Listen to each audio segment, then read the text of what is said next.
Assalamualaikum warahmatullahi wabarakatuh. Alhamdulillah rabbil alamin, wassalatu wassalamu ala sayyidina wa maulana Muhammadin wa ala alihi wa sahbihi ajma'in. Rabbin fa'na bima 'allamtana wa 'allimna ma yanfa'una warzuqna ilman yuqarribuna ilaika ya rabbal alamin. Allahumma faqihna fid din wa 'allimna ta'wil waftah 'alaina futuhal 'arifina bika ya rabbal alamin. Wala hawla wala quwwata illa billahil aliyyil azim. Allahumma inna asbahna nushidu wa nushidu hamalata arshika wa malaikataka wa jami'a khalqika annaka anta Allah la ilaha illa anta wahdaka la syarika lak wa anna Muhammadan abduka wa rasuluh. Alhamdulillah, segala puji bagi Allah Subhanahu wa taala. Salawat dan salam pada baginda Rasulullah sallallahu alaihi wasallam, juga pada para sahabat dan tabi'in, para ulama al-amilin. Moga Allah Subhanahu wa taala memberikan kita ilmu yang bermanfaat, memberikan kita taufik dan hidayah untuk terus belajar, menimba ilmu dan coba menyebarkannya kepada masyarakat, insyaallah. Yang saya hormati Al-Fadhil Ustaz Izlan, tuan-tuan, para pengurus di Pusat Islam UITM Pulau Pinang, para guru-guru, asatidzah, para pelajar, tuan-tuan, perempuan sekalian rahmati oleh Allah Subhanahu wa taala. Kabar semua? Tak payahlah serius-serius sangat, relax saja. Kelas kita panjang dari pagi ini hingga petang nanti insyaallah. Apa yang kita lakukan sekarang ini, tuan-tuan, perempuan sekalian, adalah kita coba untuk hidupkan lagi tradisi mengaji kitab dari kulit ke kulit, dan dia adalah satu tugasan yang tidak senang, terutama pada zaman di mana kita nak segera saja dalam segala sesuatu. Kita nak ambil perkara dengan cepat dan segera, lalu kemudian kita ulas perkara tersebut mengikut apa yang kita faham, padahal pemahaman kita seringkali sangat berbentuk partial, hanya sedikit-sedikit sahaja. Nah, adapun apa yang kita lakukan pada kesempatan kali ini, tuan-tuan, dan pada majlis-majlis yang akan datang adalah kita coba untuk mengkaji dan membaca sebuah buku dari awal hingga akhir. Tujuannya adalah agar kita dapat gambaran yang lebih tepat berkenaan dengan semua aspek yang dibincangkan dalam buku tersebut. Nah, kebanyakan daripada kita, tuan-tuan, saya selalu ulang perkara ini, kebanyakan daripada kita belajar jarang sekali kita boleh membaca buku dengan sempurna, apalagi buku-buku yang berkaitan dengan agama. Kebanyakan daripada kita sering mengalami di mana kita mula membaca buku, misalkan kita belajar kitab fiqh, misalkan kita mula mengaji kepada seorang guru, kita baca kitab taharah, kitab bersuci.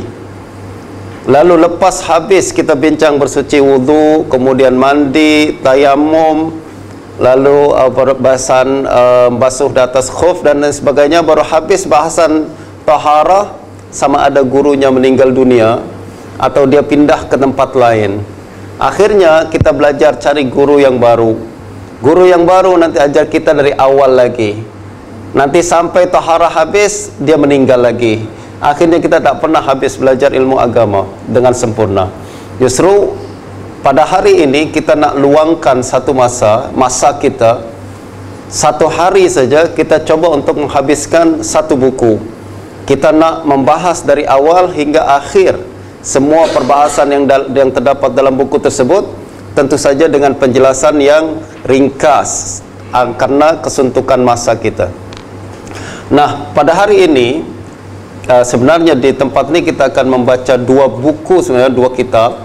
Pada hari ini kita akan membaca kitab Imam Asy-Syafi'i, atau diambil daripada kitab asal Al-Intiqa karangan Imam Ibn Abdul Bar, yang berbincang berkenaan dengan riwayat hidup Imam Syafi'i.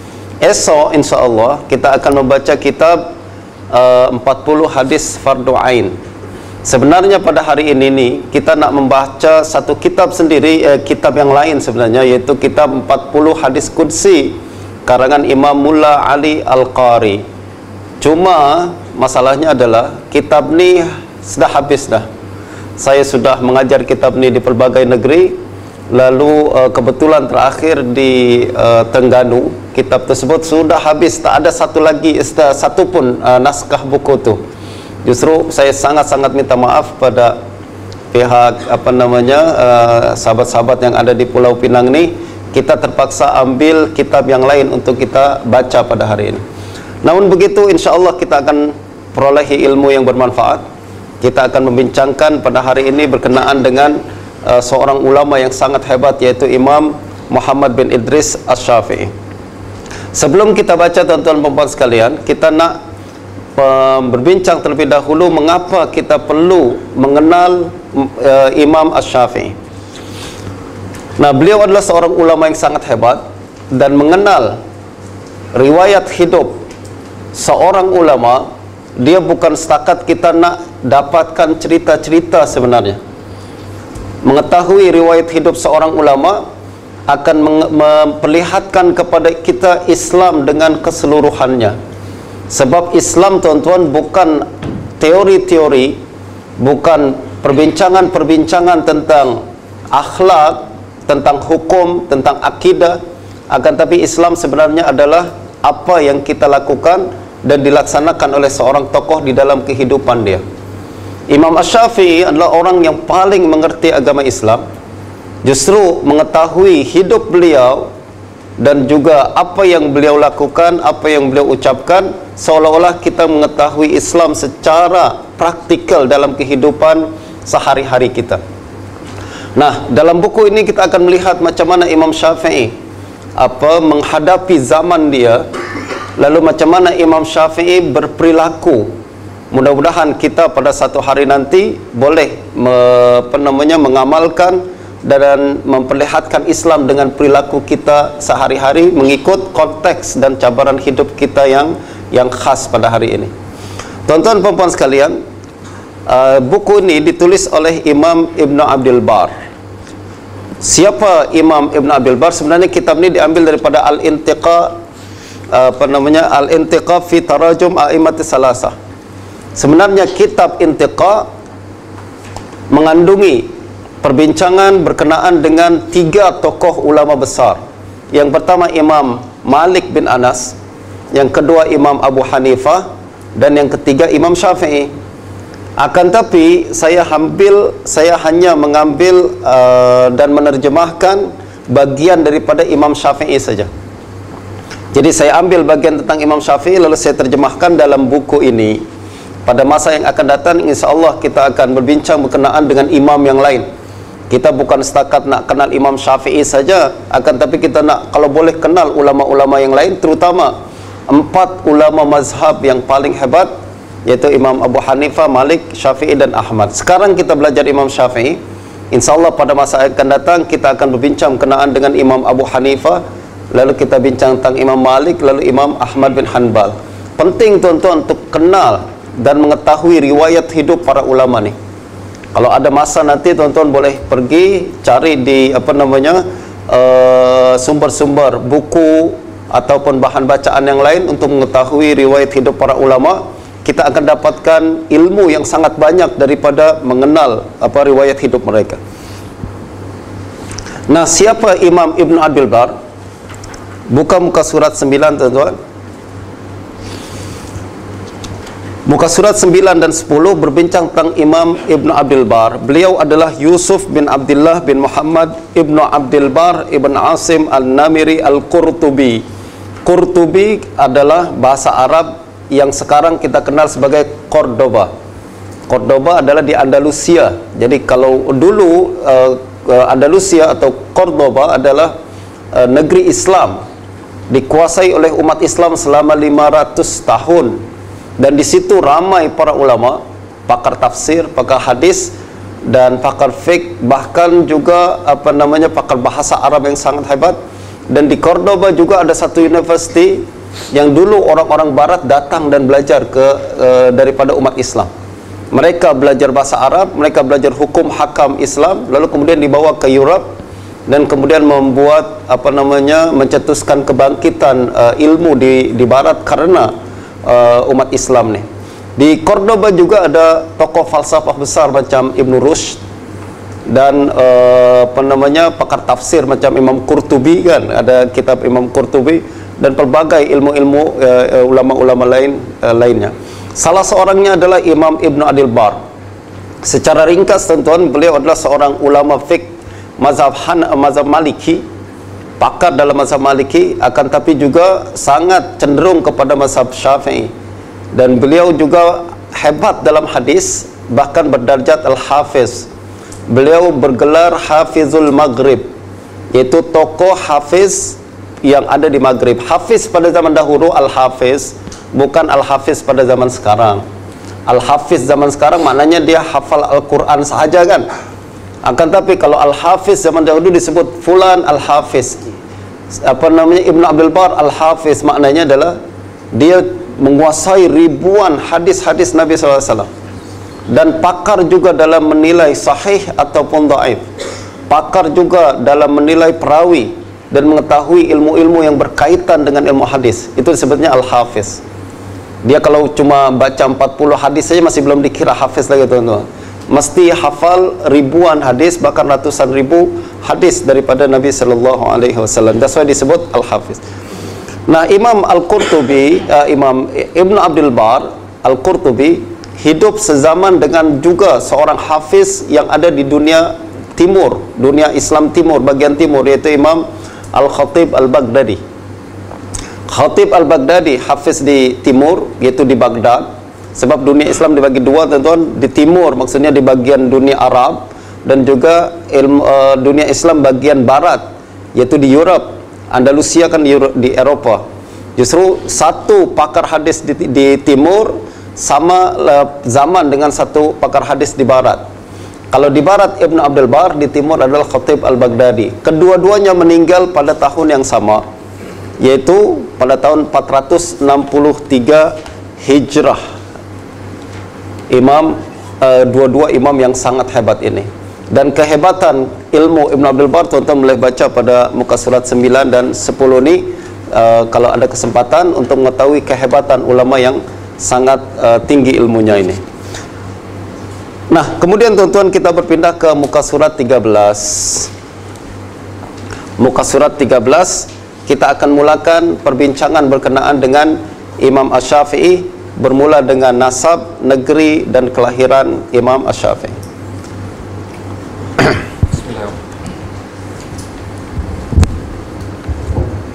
Bismillahirrahmanirrahim. Nasab, negeri dan kelahiran Asy-Syafi'i.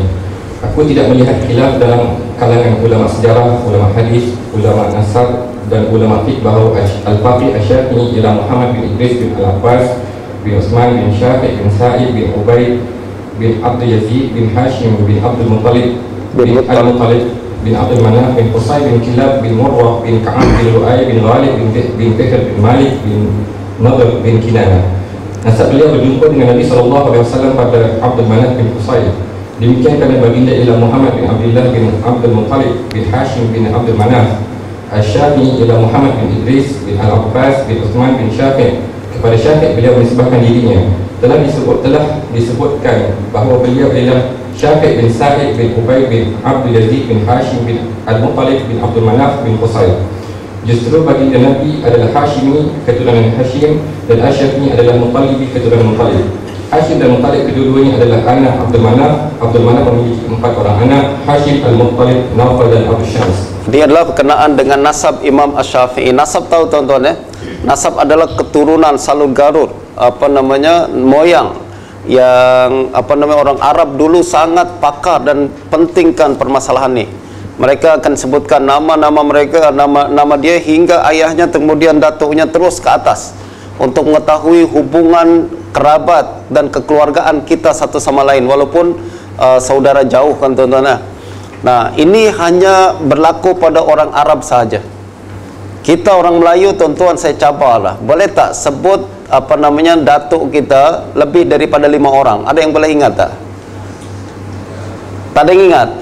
sebut nama saya, bapa saya, kemudian datuk saya, bapa datuk saya, bapaknya datuk saya lagi. Sampai 5 saja. Dan kita tak jaga perkara ni sebab kita memang kurang perhatian tentang perkara ni. Tapi orang Arab jaga perkara tersebut, dan memang perintah agama Islam juga untuk, perintah Nabi juga untuk ingat nasab sebenarnya. Supaya apa? Supaya kalau kita jumpa orang, kita akan tanya, awak siapa? Saya fulan. Oh, awak ni anak ini ya? Okey. Kita ni sebenarnya masih saudara. Kita jumpa dengan moyang kita yang ke 100 atas tu sebenarnya.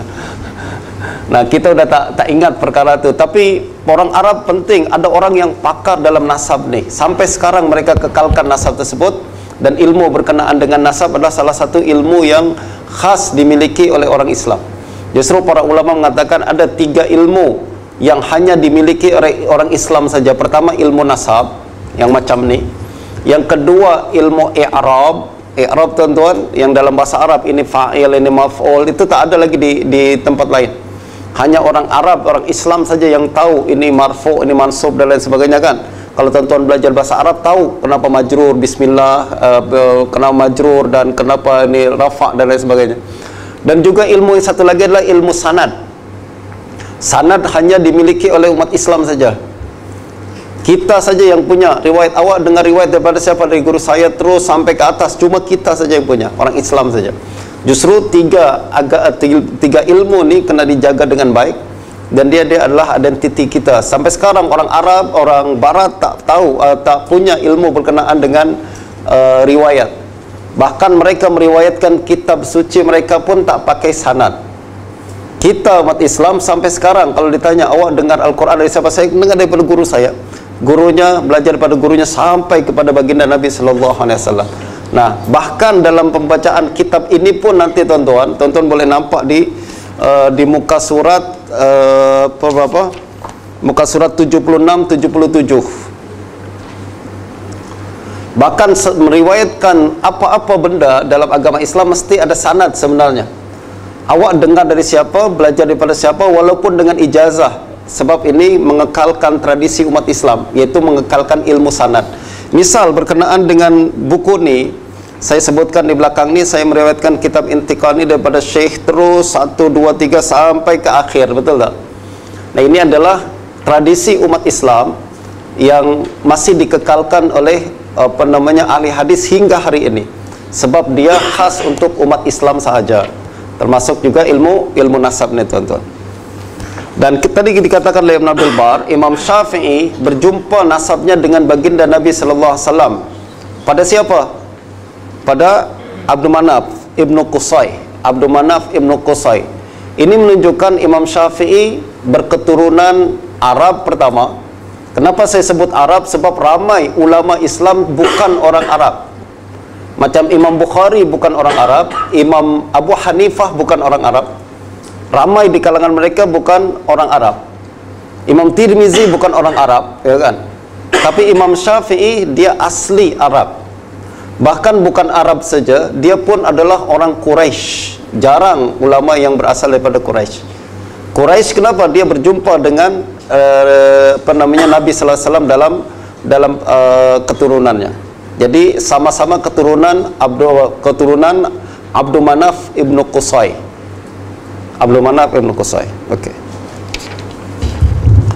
Begitu juga ada khilaf bahawa Asy-Syafi'i dilahirkan pada tahun 150 Hijrah. Ia adalah tahun kewafatan Abu Hanifah. Jadi 150 Hijrah adalah Imam Abu Hanifah meninggal dunia. Pada tahun itu juga Imam Syafi'i lahir. Ingat nih tuan-tuan, maknanya Imam Imam Syafi'i tak jumpa dengan Imam Abu Hanifah. Tapi Imam Syafi'i berjumpa dengan murid Imam Abu Hanifah, yaitu Imam Muhammad Ibn Hasan Syaibani. Tapi tak jumpa juga dengan murid Imam Abu Hanifah yang lain, yaitu Abu Yusuf Al-Qadhi. Ini tuan-tuan kena kenal perkara ini, biar nanti kita akan ada perbincangan khas berkenaan perkara ini. Jadi setiap riwayat nanti menceritakan Imam Syafi'i jumpa Abu Hanifah tak betul, tak sahih. Sebab Imam Syafi'i baru lahir ketika Imam Abu Hanifah meninggal dunia. Khalaf bin Qasim memberitahu kami, Al-Hasan bin Rushayd memberitahu kami, Abu Bakar Muhammad bin Ramadan bin Al-Himyari dan Muhammad bin Yahya Al-Farisi memberitahu kami, Muhammad bin Abdullah bin Al-Hakam memberitahu kami, Asy-Syafi'i berkata kepadaku, Aku dilahirkan di Gaza pada tahun 150 Hijrah. Aku dibawa ke Mekah ketika berusia 2 tahun. Khalaf bin Qasim memberitahu kami, Al-Hasan bin Rushayd memberitahu kami, Ubaidullah bin Umar Al-Umari Al-Tamimi memberitahu kami, Al-Hasan bin Muhammad bin As-Sabbah Al-Za'farani memberitahu kami, Asy-Syafi'i datang kepada kami di Baghdad pada tahun 165 Hijrah. Beliau duduk bersama kami selama 2 tahun lalu kembali ke Mekah. Beliau datang semula kepada kami pada tahun 198 Hijrah. Beliau duduk bersama kami selama 2 tahun kemudian pergi ke Mesir. Di negeri itu beliau wafat. Beliau mewarnai rambut dengan inai, bulu janggut di tepi wajahnya halus. As-Saji Abu Yahya Zakaria bin Yahya bin Abdul Rahman berkata, Abdullah bin Muhammad bin binti Asy-Syafi'i mengkhabarkanku. Asy-Syafi'i seorang Muttalibi. Ibu beliau berasal daripada suku Azd. Beliau duduk di Mekah dan tinggal di Saniyah di bawah Mekah. Isteri beliau dan ibu anak-anaknya ialah Hamdah bin Nafi' bin Anbasah bin Amr bin Utsman bin Affan. Jadi Asy-Syafi'i seorang Muttalibi, maknanya Syafi'i adalah keturunan Muttalib, maknanya keturunan Quraisy. Beliau adalah keturunan Quraisy. Ibu beliau berasal daripada suku Azd. Azd pun maknanya lah kalangan orang Arab, tuan-tuan. Bermakna Imam Syafi'i ayah dia orang Arab, ibu dia orang Arab. Ini bermakna Imam Syafi'i asli orang Arab. Asli orang Arab. Dan beliau duduk di Mekah dan tinggal di Saniyah di bawah Mekah. Isteri beliau, isteri Imam Syafi'i dan ibu anak-anaknya adalah Hamdah binti Nafi' bin Anbasah bin Amr bin Utsman bin Affan. Maknanya isteri Imam Syafi'i, tuan-tuan, keturunan Sayyidina Utsman ibn Affan, kesahabat Nabi SAW. Jadi Imam Syafi'i bermakna apa, tuan-tuan? Keturunan Sayyidina Utsman. Utsman adalah khalifah. Dia keturunan Quraisy, orang besar, orang mulia di tanah Arab. Bermakna ibu bapa Imam Syafi'i asli orang Arab, Imam Syafi'i orang Arab, dan dia juga kawin dengan orang yang mulia di kalangan Arab sebab diiktiraf sebagai orang yang berketurunan mulia di kalangan Quraisy. Nah, ini menunjukkan apa? Nak tengok nanti ada sebuah hadis Nabi SAW, yaitu kita kena hadis Nabi mengatakan bahawa akan ada seorang ulama dari keturunan Quraisy yang akan memenuhi dunia ini dengan ilmu. Justru para ulama mengatakan orang itu adalah Syafi'i, sebab dia orang Quraisy, dia juga punya ilmu dan menyebarkan ilmu ke seluruh dunia. Maknanya beliaulah yang dimaksud dalam hadis tersebut. Ini menunjukkan kelebihan Imam Syafi'i berbanding ulama-ulama yang lain. Al-Hasan bin Rushayd berkata, Ali bin Isa Al-Muradi memberitahu kami, Abu Al-Yaman Yasin bin Zurarah Al-Qitbani Al-Himyari memberitahu kami, apabila Syafi'i tiba di Mesir, datukku datang kepadanya bersamaku. Beliau meminta Syafi'i duduk bersamanya, namun beliau menolak. Beliau berkata, aku berkeinginan untuk duduk bersama bapa-bapa saudaraku daripada suku Azd. Beliau lalu tinggal bersama mereka. Jadi Imam Syafi'i tiba di Mesir. Jadi Imam Syafi'i, tuan-tuan tengok, beliau lahir di Mekah, kemudian tinggal di Mekah, menghabiskan masa kanak-kanak di Mekah, kemudian pindah ke Madinah, lalu pindah ke Yaman, lalu pindah ke Iraq, dan terakhir pindah ke Mesir. Apabila tiba di Mesir, datukku datang kepadanya. Jadi ada ketika Imam Syafi'i sampai ke Mesir, ada orang datang dan katakan, Imam Syafi'i tinggallah bersama kami di rumah kami. Apa kata Imam Syafi'i? Namun beliau menolak. Beliau katakan, tak, saya tak tinggal bersama awak.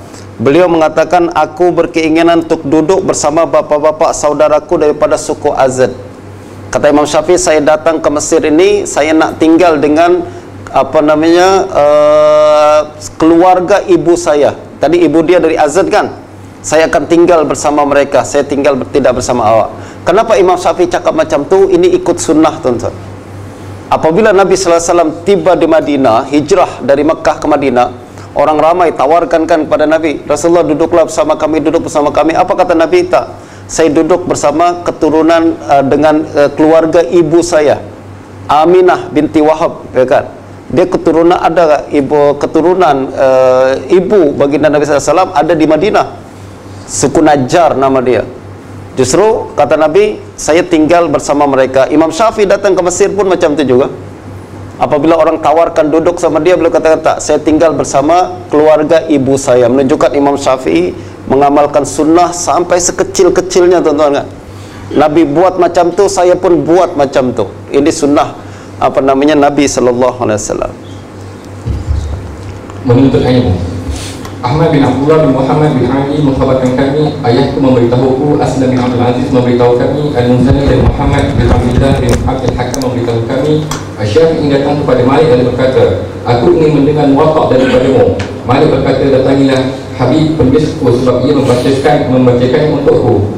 Asy-Syafi'i berkata, sudikah engkau mendengarnya daripadaku satu muka surat sahaja? Jika engkau menilainya baik, aku akan membacanya kepadamu. Jika tidak, maka aku akan meninggalkannya. Malik berkata, bacalah. Beliau lalu membaca satu muka surat kemudian berhenti. Maka Malik berkata, teruskan. Beliau membaca satu muka surat lagi lalu berhenti. Malik menyuruhnya melanjutkan kerana menyukai bacaannya. Beliau lalu membaca sehingga ke akhir kitab. Al-Munzani dan Ibnu Abdul Hakam berkata, oleh sebab itu Asy-Syafi'i berkata, Malik mengkhabarkan kami. Jadi ini belajar tentang macam mana Imam Syafi'i belajar, tuan-tuan. Beliau pertama belajar di Mekah, lalu selepas belajar ke Mekah beliau pindah ke Madinah apabila berusia 23 tahun pergi ke Madinah. Di Madinah beliau berjumpa dengan Imam Malik bin Anas. Kenal tuan-tuan Imam Malik kan? Imam Malik adalah seorang ulama hebat dalam hadis, juga hebat dalam fiqh. Dan Imam Malik ni tuan-tuan, cara belajar yang mengajar Imam Malik, beliau tak pernah bacakan kitab, beliau menulis kitab Muwatta, tapi beliau tak nak bacakan kepada orang lain. Dia nak ada orang lain yang baca, beliau semak macam yang kita buat sekarang ni. Jadi bukanlah saya macam Imam Malik, akan tapi Imam Malik buat macam tu. Dia tulis kitab Muwatta, bukan Imam Malik bacakan, kita dengar, kita tulis, bukan. Tapi Imam Malik pegang kitab Muwatta, ada satu orang yang akan bacakan kepada Imam Malik. Jadi dia baca, Imam Malik akan semak. Dan Imam Malik tak nak orang lain baca, melainkan kalau orang tersebut orang yang dia percaya. Sebab membaca kitab hadis tuan-tuan tak senang. Kitab hadis tak macam zaman sekarang. Kitab hadis pada zaman tersebut tak ada baris, ya kan? Kita kalau baca tak pandai bahasa Arab akan silap banyak. Yang kedua, hadis pun berisi nama-nama perawi. Kalau kita tak kenal nama-nama perawi, kita akan silap banyak. That's why Imam Malik selalu pilih orang yang boleh baca saja. Nah, apabila Imam Syafi'i sampai ke Imam Malik, beliau katakan, Imam Malik, izinkan saya membaca Muwatta. Maknanya saya sendiri yang baca kepada Imam Malik. Imam Malik katakan, awak pergi ke Habib, dia tukang baca saya. Awak pergi ke dia, awak baca Muwatta sama dia. Sebab tak pernah ada orang yang saya benarkan untuk dibenarkan Imam Malik untuk baca sendiri di depan Imam Malik. Tapi kata Imam Syafi'i, sudikah engkau mendengarnya daripadaku satu muka surat saja? Kata Imam Syafi'i, cobalah dengar saya dulu bacaan saya nih. Satu muka surat saja. Kalau awak nampak macam okey, saya akan baca terus. Kalau tak, okey, saya akan pergi ke Habib, saya akan baca sama dia. Jelas ke tak tuan-tuan ni? Jadi kata Imam Syafi'i, coba awak dengar dulu. Kata Imam Malik, okey, coba engkau baca. Beliau lalu membaca satu muka surat, kemudian berhenti. Baca kitab Muwatta, satu muka surat. Imam Syafi'i, untuk pengetahuan tuan-tuan, Imam Syafi'i apabila jumpa Imam Malik, beliau sudah hafal Muwatta. Jadi jumpa Imam Malik, nak belajar Muwatta, dia sudah hafal Muwatta tu. Maknanya apa? Pelajar zaman dahulu tuan-tuan, sebelum belajar dia hafal dulu. Kalau kita baca dulu, nak exam baru nak hafal kan. Kalau kita nak exam baru nak hafal. Kalau dia nak jumpa guru dah hafal dah. Zaman sekarang dah tak ada lagi pelajar yang macam ni. Kalau tuan-tuan nak pandai, buat macam tu. Sebelum belajar masuk kelas, kita dah hafal dulu. Biar nanti cikgu kita cakap, kita dah okey, makin hafal dan makin ingat, makin faham aja kan. Itu yang sebenarnya saya buat dulu waktu belajar, waktu dulu lah masih kecil macam tu kan. Saya setiap masuk kelas tak tahu belajar hari ini belajar apa tak. Saya baca dulu sebelum guru ajarkan, saya sudah baca semua, kalau boleh saya sudah ingat semua. Baru depan guru saya sudah tahu saja. Kalau nak tanya pun tanya yang saya tak faham. Bukan tanya yang perkara-perkara yang tak ada kena mengena, tapi mesti ada persiapan sebelum jumpa guru seperti Imam Syafi'i buat. Nah, apabila Imam Syafi'i baca di hadapan Imam Malik, Imam Malik kemudian berkata teruskan. Maknanya Imam Malik suka bacaan dia. Oh, maknanya baguslah budak ni, pandai baca. Kata Imam Malik, teruskan. Beliau terus membaca satu surat lagi. Imam Malik terus cakap, teruskan sampai khatam baca Muwatta di depan Imam Malik. Jadi Imam Syafi'i adalah antara satu-satunya orang yang khatam baca kitab di depan Imam Malik. Yang lain, murid-murid yang lain mendengar bacaan daripada Habib. Jelas tuan-tuan. Yang lain dengar Habib baca, Imam Malik semak. Tak ada orang direct baca kepada Imam Malik, Imam Syafi'i saja. Dan ini salah satu bentuk periwayatan hadis yang paling tinggi tuan-tuan dalam ilmu hadis macam tu. Salah satu periwayatan ilmu dalam ilmu hadis yang paling tinggi adalah kalau guru baca, murid dengar. Itu namanya sama'. Ada lagi yang lebih selepas tu adalah murid baca, guru dengar. Itu namanya arad atau qiraah. Arad. Dan ini tinggi. Yang berikutnya baru orang lain baca, guru sema, murid pun sema. Itu tingkatan yang ketiga. Nah, Imam Syafi'i tinggi, iaitu dia sendiri baca depan Imam Malik. Al-Muzani dan Ibn Abdul Hakam berkata, oleh sebab itu Syafi'i berkata, Malik mengkhabarkan kami. Itu sebabnya kalau kita tengok dalam kitab-kitab kitab-kitab riwayat hadis Imam Syafi'i, setiap kali meriwayatkan daripada Malik, Imam Syafi'i berkata akhbarona Malik, akhbarona Malik. Akhbarona maknanya adalah Malik bagi tahu saya. Bukan saya dengar saya dengar kitab ini dibacakan depan Imam Malik. Kebanyakan orang yang meriwayatkan daripada Imam Malik cakap macam tu. Quri'a ala Malik, dibacakan kitab ini di depan Malik, dibacakan kitab ini di depan Malik. Sebab dia tak dengar sendiri Imam Malik baca, dia pun tidak baca depan Imam Malik. Justru tak boleh sebut akhbarona, telah mengkhabarkan kami. Tapi Imam Syafi'i sebut akhbarona sebab dia sendiri baca kepada Imam Malik.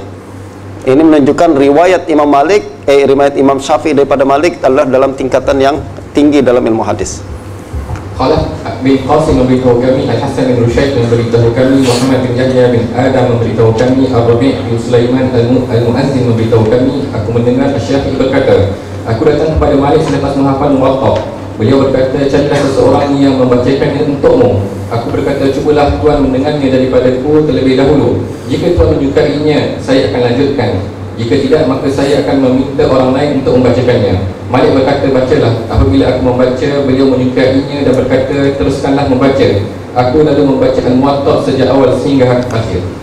Muwatta tuan-tuan adalah salah satu kitab hadis yang terawal ditulis dalam sejarah ilmu hadis. Jadi sebelum Sahih Bukhari dan Muslim, ada kitab yang paling sahih, iaitu kitab Muwatta. Sampai sekarang ada kitab Muwatta masih ada pada zaman sekarang. Riwayat hadis-hadis yang diriwayatkan oleh Imam Malik daripada Nabi SAW, dan Imam Syafi'i ambil daripada Imam Malik secara direct. Khalaf bin Qasim memberitahu kami, Al-Hasan bin Rushayd memberitahu kami, Muhammad bin Yahya Al-Farisi memberitahu kami, Ar-Rabi' bin Sulaiman mengkhabarkan kami, aku mendengar Asy-Syafi'i berkata, aku membawa balik daripada Muhammad bin Al-Hasan kitab-kitab sepenuh unta. Semua buku-buku itu telah aku baca. Jadi Muhammad bin Hasan tuan-tuan adalah Muhammad bin Hasan Syaibani Abu Abdullah. Beliau murid Imam Abu Hanifah. Imam Abu Hanifah tinggal di Baghdad di Iraq. Beliau mengajarkan mazhab Imam Abu Hanifah. Lalu murid-muridnya yang paling besar adalah Imam Abu Yusuf Al-Qadhi. Lalu ada juga Muhammad Ibn Al-Hasan. Pada hari ini mazhab Imam Abu Hanifah yang sekarang kita ada pada hari ini adalah riwayat daripada Muhammad Ibn Al-Hasan. Riwayat daripada Muhammad Ibn Al-Hasan.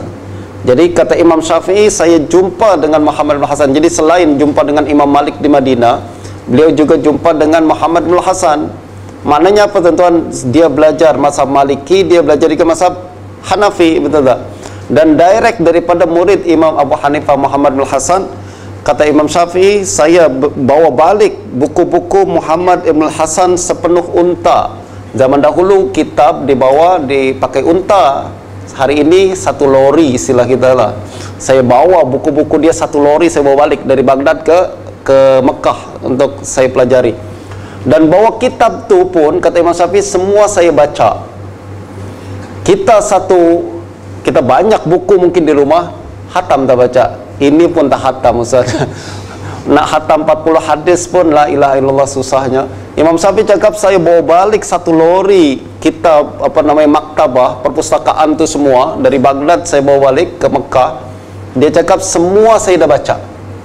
Semua saya dah baca, menunjukkan bacaan Imam Syafi'i ini. Orang zaman dahulu tuan-tuan terkenal, ramai di kalangan ulama kita setiap kali dia jumpa satu buku, dia tak akan lepas melainkan khatam. Ini tradisi yang sangat jarang berlaku, melainkan di dalam tamadun Islam saja. Ramai di kalangan para ulama kita, sekali lagi, kalau dia nampak buku yang belum pernah dia baca, dia akan tengok, dia akan baca. Kalau dia sudah mula baca, dia tak akan lepaskan buku ni melainkan kalau dah khatam. Ini yang dibuat oleh siapa? Imam Ibn Rushd. Juga ada seorang ulama dari kalangan Mu'tazilah namanya Abu Amr Al-Jahiz. Dia kalau nampak buku saja, tak akan dia lepas melainkan khatam dia baca. Bahkan sering kali dia masuk ke kedai-kedai buku, dia tengok belek-belek buku tu tuan-tuan. Kalau ada yang dia suka belek-belek itu sampai khatam, sampai dibaca dalam keadaan berdiri saja. Ini orang zaman dahulu kerja sampai habis.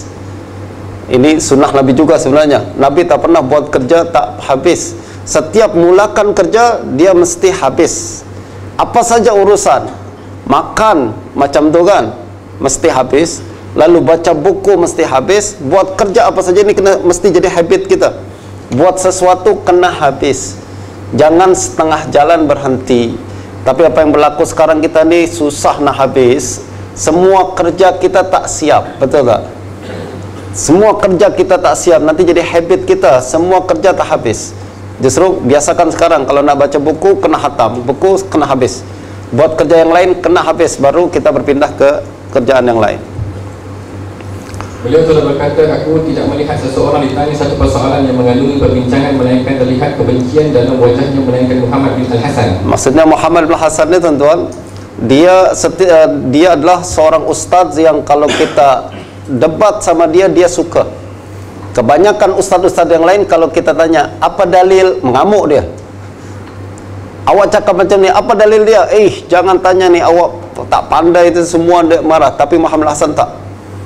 Dia kalau ditanya apa dalil itu, dia akan sebutkan. Kalau kita cakap ni tak betul, saya nak kita debat dengan dia, dia suka. Dan jarang guru-guru macam tu kan, jarang guru-guru macam tu. Nah, antara guru saya yang macam ni adalah Syekh Riyad Al-Khiraqi di Syria, Allah yarham. Beliau kalau mengajar, lalu kita cakap, Ustaz, saya tak setuju dengan Ustaz, dia happy. Dia tak suka pelajar cuma dengar saja. Dia suka kalau pelajar, saya tak setuju Ustaz. Menurut saya pandangan, bagus. Tapi kalau kita tak setuju, ada konsekuensi dia lah. Kita kena bincang, kita kena sebutkan apa yang kita pikirkan tu. Kebanyakan pelajar zaman sekarang dengar aja, dia cakap apa, terrelay kita. Saya pernah mengajar dalam satu kelas, ada soalan, tak ada. Pandai-pandai nah pelajar-pelajar ni. Tapi waktu exam tak ada yang boleh jawab semua.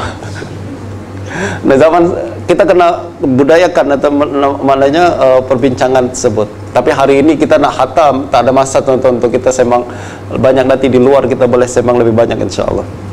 Khalaf bin Qasim memberitahu kami, Al-Hasan memberitahu kami, Muhammad bin Ramadan memberitahu kami, Muhammad bin Abdul Hakam memberitahu kami. Asy-Syafi'i berkata, aku tidak memiliki harta ketika kecil dan aku menuntut ilmu dalam usia muda. Aku sering mendatangi diwan untuk meminta kertas untuk aku gunakan untuk menulis. Jadi ini juga sifat keadaan Imam Syafi'i waktu belajar tuan-tuan. Beliau adalah pelajar yang miskin. Bahkan buku pun tak mampu beli. Buku pun beliau tak mampu beli. Buku untuk tulis tak mampu beli. Kita alhamdulillah ni udah sangat hebat sangatlah. Duit ada, bahkan beasiswa banyak, kita tinggal apply aja dapat. Ya kan? Imam Syafi'i dulu waktu belajar, dia cakap sampai buku tulis pun saya tak mampu beli. Ibu saya tak mampu untuk belikan saya buku tulis. Justru saya pergi ke diwan. Diwan ni tuan-tuan macam pejabat daerah misalkan. Pergi ke office mana, kan suka ada kertas yang photostat yang terbuang tu kan, itu yang diambil oleh Imam Syafi'i, yang terbuang tu untuk digunakan untuk menulis. Masya Allah, susahnya. Tak ada pelajar yang macam tu hari ini. Imam Syafi'i pergi ke mana-mana pejabat, tengok kertas-kertas yang terbuang, diambil lalu digunakan untuk tulis di sebalik kertas-kertas tersebut yang tak terpakai ni. Dia tulis lalu kemudian dia hafal. Nah, kita tahu dalam sejarah kita tuan-tuan, kalau tuan-tuan baca satu buku, saya yakin di UiTM ni pandai bahasa English kan. Saya cadangkan tuan-tuan baca buku latest buku yang ditulis oleh Malcolm Gladwell. Tuan-tuan kalau kenal, dia salah seorang penulis, saya suka baca tulisan-tulisan dia. Malcolm Gladwell ni tuan-tuan menulis banyak buku, salah satunya yang terakhir adalah bertajuk David and Goliath. David and Goliath bincang tentang asalnya Nabi Daud bertempur dengan siapa namanya, Jalut kan, itu versi kita lah. Itu juga terdapat, cerita ini pun terdapat dalam agama Yahudi, yaitu pertarungan antara David dengan Goliath.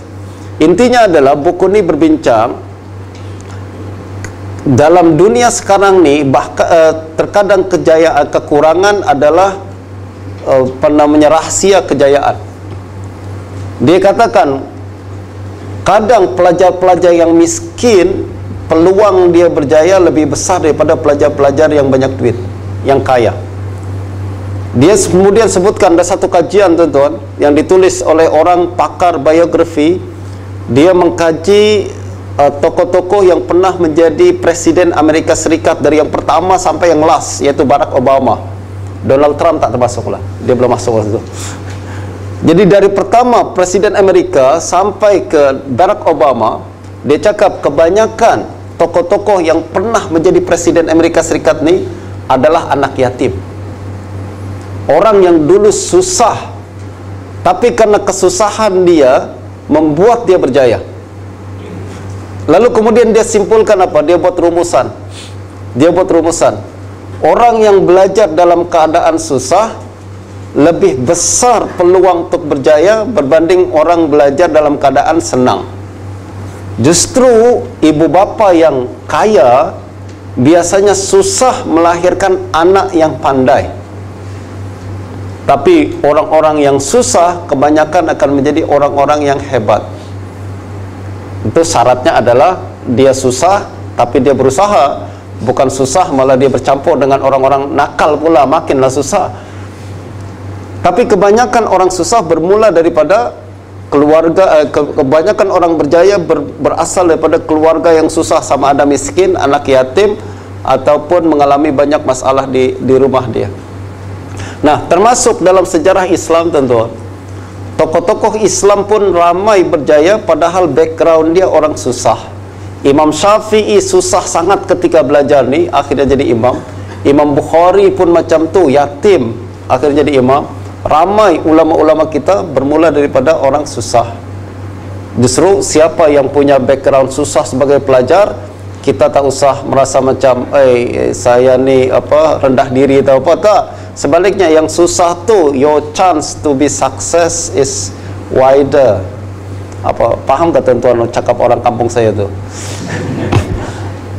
Peluang kita untuk berjaya lebih besar tuan-tuan berbanding orang yang senang. Keunggulan Syafi'i serta pujian dan pengiktirafan ulama atas dirinya. Pujian Sufyan bin Uyainah, Ismail bin Ishaq Al-Nasri Al-Istiji mengkhabarkan kami, Hamad bin Syukran memberitahu kami, Abu Sa'id Al-A'rabi memberitahu kami di Mekah, Tamim bin Abdullah Al-Razi memberitahu kami daripada Suwaid bin Sa'id berkata, suatu ketika kami sedang bersama Sufyan bin Uyainah di Mekah apabila datang Asy-Syafi'i Ibnu Uyainah memandang kepadanya. Beliau berkata ini adalah pemuda terbaik di zamannya. Sufyan bin Uyainah tuan-tuan adalah ulama besar ulama terbesar bahkan di Mekah pada zaman tabi'in. Beliau adalah murid ulama-ulama macam Amr bin Dinar. Amr bin Dinar adalah murid Jabir bin Abdullah, sahabat Nabi.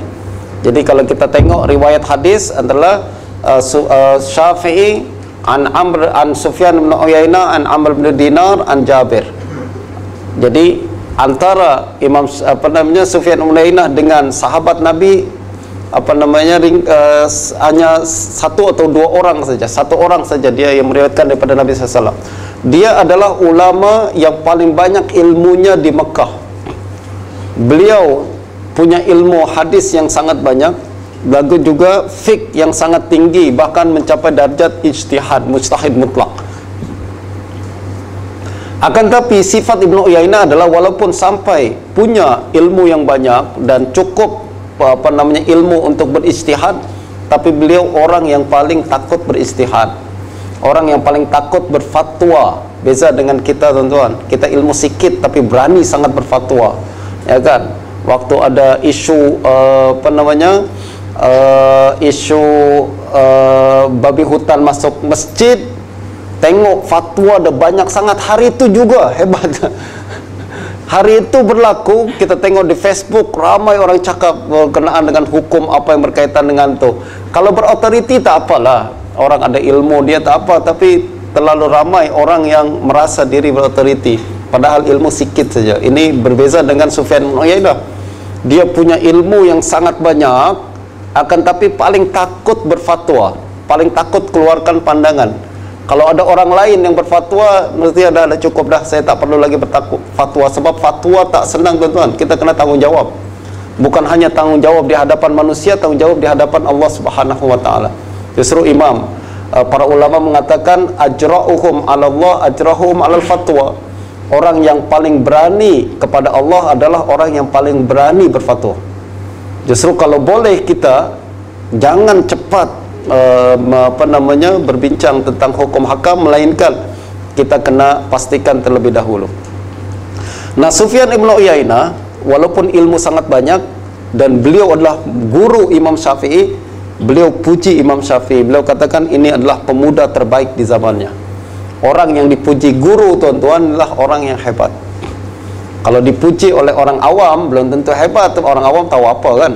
Tapi kalau dipuji oleh ulama maknanya ini benar-benar hebat lagi. Dengan sanad di atas hingga Suhaib bin Sa'id, suatu ketika kami bersama Sufyan bin Uyainah di Mekah, tiba-tiba seseorang datang dan mengkhabarkan bahawa Asy-Syafi'i telah meninggal dunia. Ibnu Uyainah berkata, jika Muhammad bin Idris mati, maka telah mati manusia yang terbaik pada zaman ini. Sebenarnya ini dulu Imam Syafi'i sakit. Imam Syafi'i sakit, kemudian Sufyan ibn Uyainah pergi. Guru dia sendiri datang berziarah kepada Imam Syafi'i. Lepas tu balik, dengar katanya Imam Syafi'i meninggal dunia. Sufyan berkata, kalau meninggal dunia maknanya orang yang terbaik di zaman ini telah meninggal dunia. Tapi sebenarnya Imam Syafi'i tak meninggal dunia pada waktu itu tuan-tuan. Ini cuma kabar angin saja Imam Syafi'i meninggal dunia. Imam Syafi'i meninggal selepas Sufyan ibn Uyainah meninggal dunia. Abdurrahman bin Abdullah bin Khalid Al-Hamdani memberitahu kami, Yusuf bin Yaqub An-Najrami memberitahu kami secara jumlah di Masjid Jami' Basrah. Abu Yahya Zakaria bin Yahya bin Abdul Rahman As-Sadi memberitahu kami, Abdullah bin Muhammad bin binti Asy-Syafi'i berkata, aku mendengar ayah berkata, setiap kali Sufyan bin Uyainah menerima pertanyaan tentang tafsir dan fatwa, beliau menoleh ke arah Asy-Syafi'i dan berkata, tanyakanlah kepada orang ini. As-Sadi turut menyebutkan dalam bukunya, Ahmad bin Muhammad bin binti Asy-Syafi'i berkata, aku mendengar ayahku dan bapa saudaraku Ibrahim bin Muhammad bin Al-Abbas berkata, setiap kali Sufyan bin Uyainah menerima pertanyaan tentang tafsir dan fatwa, beliau menoleh ke arah Asy-Syafi'i dan berkata, tanyakanlah kepada orang ini. Dengan sanad di atas hingga kepada As-Sadi, Ibrahim bin Abdul Wahhab Al-Abzari memberitahu kami, aku mendengar Muhammad bin Abdul Rahman Al-Jauhari berkata, suatu ketika kami tengah berada bersama Sufyan bin Uyainah, tiba-tiba seorang berkata, di negeri kita ini terdapat seorang pemuda, maksudnya Asy-Syafi'i, yang menyatakan, ambillah hadis Nabi dan tinggalkanlah ra'yi, pandangan manusia. Sufyan berkata, semoga Allah membalas kebaikan yang banyak kepada pemuda itu.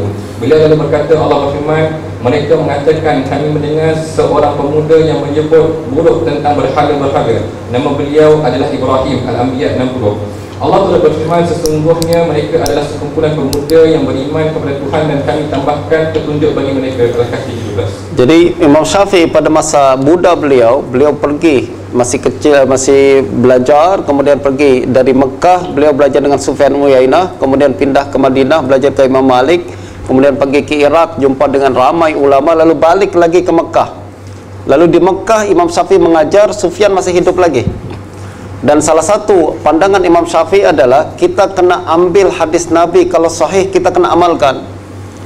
Lalu kita kena, kalau hadis sahih ini sahih lalu bertentangan dengan pandangan manusia, kata Imam Syafi'i, tinggalkan pandangan manusia, ambil ucapan Nabi SAW.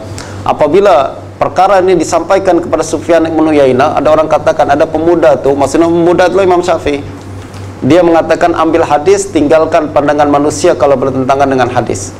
Apa kata Sufyan? Pandangan itulah yang betul. Pandangan itulah yang betul. Beliau puji pandangan Imam Syafi'i. Beliau lalu mengatakan, orang-orang setiap kali pemuda disebut dalam Al-Quran adalah semuanya baik-baik. Jadi setiap pemuda disebut dalam Al-Quran adalah semuanya baik-baik. Mereka mengatakan, kami mendengar seorang pemuda, innahum fityatun amanu bi rabbihim wa zidnahum huda. semua sebutan pemuda dalam Al-Quran, teman-teman, semuanya adalah semua kenaan dengan orang yang baik, membawa perubahan dalam masyarakat. Dan salah satunya adalah Imam Asy-Syafi'i. Beliau disebut pemuda, lalu kata Imam Sufyan Uyainah, itulah yang orang yang baik dan membawa perubahan dalam masyarakat. Ujian Muslim bin Khalid Az-Zanji, ulama fiqh di Mekah. Ahmad bin Abdullah bin Muhammad bin Ali mengkhabarkan kami, ayahku memberitahuku, Aslam bin Abdul Aziz memberitahu kami, Ar-Rabi' bin Sulaiman Abu Muhammad memberitahu kami. Aku mendengar Al-Humaydi berkata, Muslim bin Khalid Az-Zanji berkata kepada Asy-Syafi'i, berfatwalah wahai Abu Abdullah, telah tiba masanya bagimu untuk berfatwa. Pada waktu itu beliau berusia 15 tahun. Asal menyebabkan, aku mendengar Ar-Rabi' bin Sulaiman berkata, aku mendengar Al-Humaydi berkata, aku mendengar Muslim bin Khalid Az-Zanji berkata kepada Asy-Syafi'i, telah tiba masanya untuk berfatwa. Beliau pada waktu itu berusia 15 tahun. Muslim bin Khalid Az-Zanji juga adalah guru Imam Syafi'i di Mekah. Jadi kita tadi tengok ada Sufyan bin Uyainah, ada lagi Muslim bin Khalid Az-Zanji. Az-Zanji, tuan-tuan, bermakna, asal makna Zanji adalah secara bahasa bermakna negro, hitam. Zanji itu maknanya negro. Kalau disebut fulan Muslim Az-Zanji, maknanya ini Muslim yang berkulit hitam, negro. Apakah dia berkulit hitam? Tak, sebaliknya beliau sangat putih. Orang Arab dulu, kalau orang terlalu putih disebut negro. Orang terlalu putih disebut negro. Macam itu juga dia disebut sebagai awlad, disebut lawanan dia. Nah, terlalu putih sangat disebut Az-Zanji. Justru kalau tuan-tuan ada tengok budak putih sangat, negro. Itu orang Arab dulu, betul lah. Kalau sekarang orang marah lah, ngamuk. Nah, Muslim bin Khalid adalah mufti Mekah pada zaman tu. Dan Imam Syafi'i belajar fiqh daripada mufti Mekah nih, Muslim bin Khalid.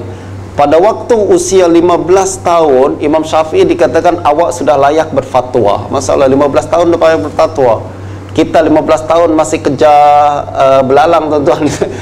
15 tahun kita masih tengok game, tapi Imam Syafi'i 15 tahun sudah layak berfatwa.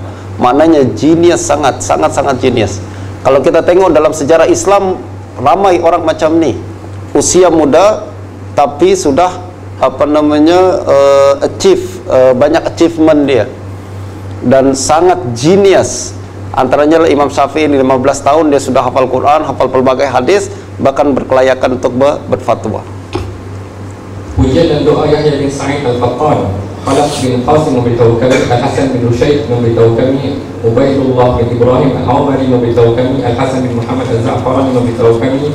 Yahya bin Sa'id Al-Qattan berkata kepadaku, aku selalu berdoa untuk Asy-Syafi'i dalam salat dan lain-lain sejak 4 tahun yang lepas, kerana beliau menzahirkan pandangan kemestian mengamalkan hadis sahih daripada Nabi SAW.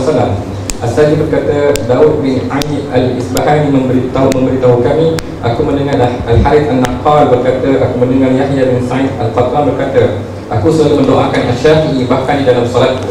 Jadi Yahya bin Sa'id Al-Qattan lah ulama besar, tuan-tuan, yang pakar dalam rijal, dalam menilai para perawi. Kalau perawi hadis beliau katakan lemah, confirm lemah.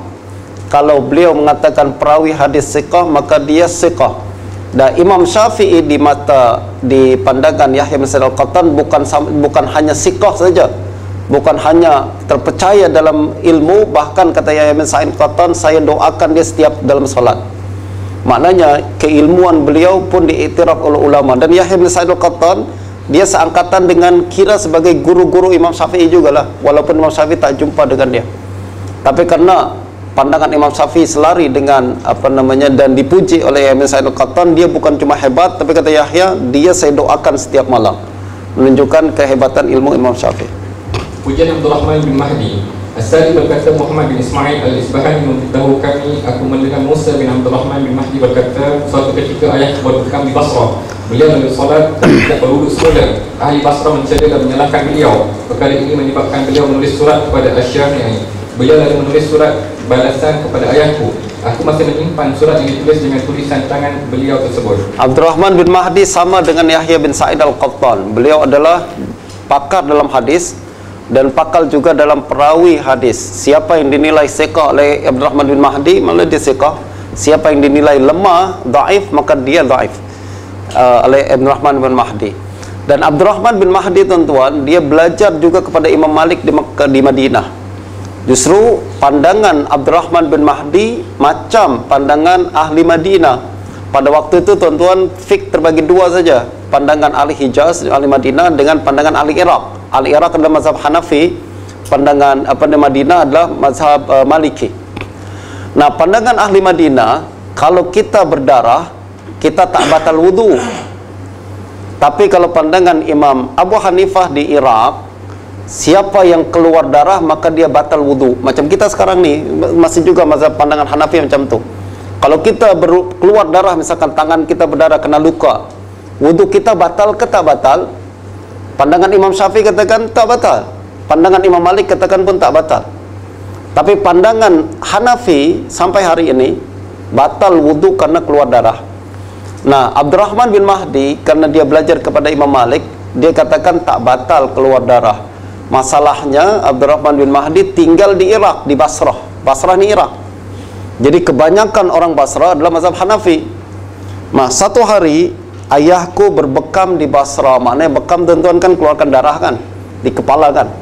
Dia bekam, keluarkan darah, beliau lalu solat dan tidak berwudu semula.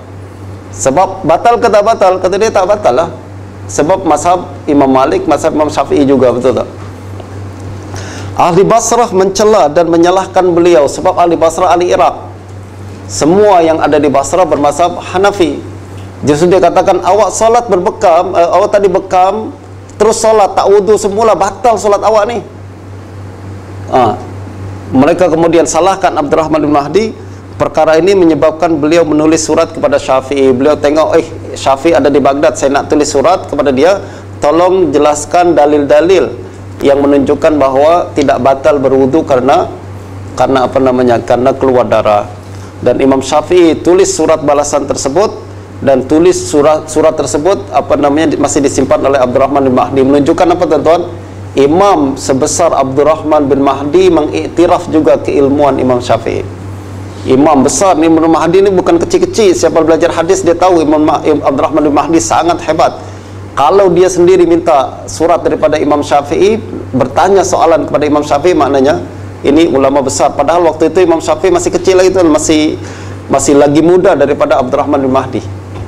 Ibn Mahdi usia lebih tua, Imam Syafi'i lagi muda daripada dia. As-Sandi berkata, Daud bin Ali Al-Isbani memberitahu kami, aku mendengar Al-Haris An-Naqal berkata kepada kami, aku membawa surat Asy-Syafi'i kepada Abdurrahman bin Mahdi. As-Sandi itu berkata, Abdullah bin Ahmad An-Nahwi memberitahu kami, Umar bin Al-Abbas Ar-Razi memberitahu kami, aku berada di sisi Abdurrahman bin Mahdi ketika surat Asy-Syafi'i tiba kepadanya.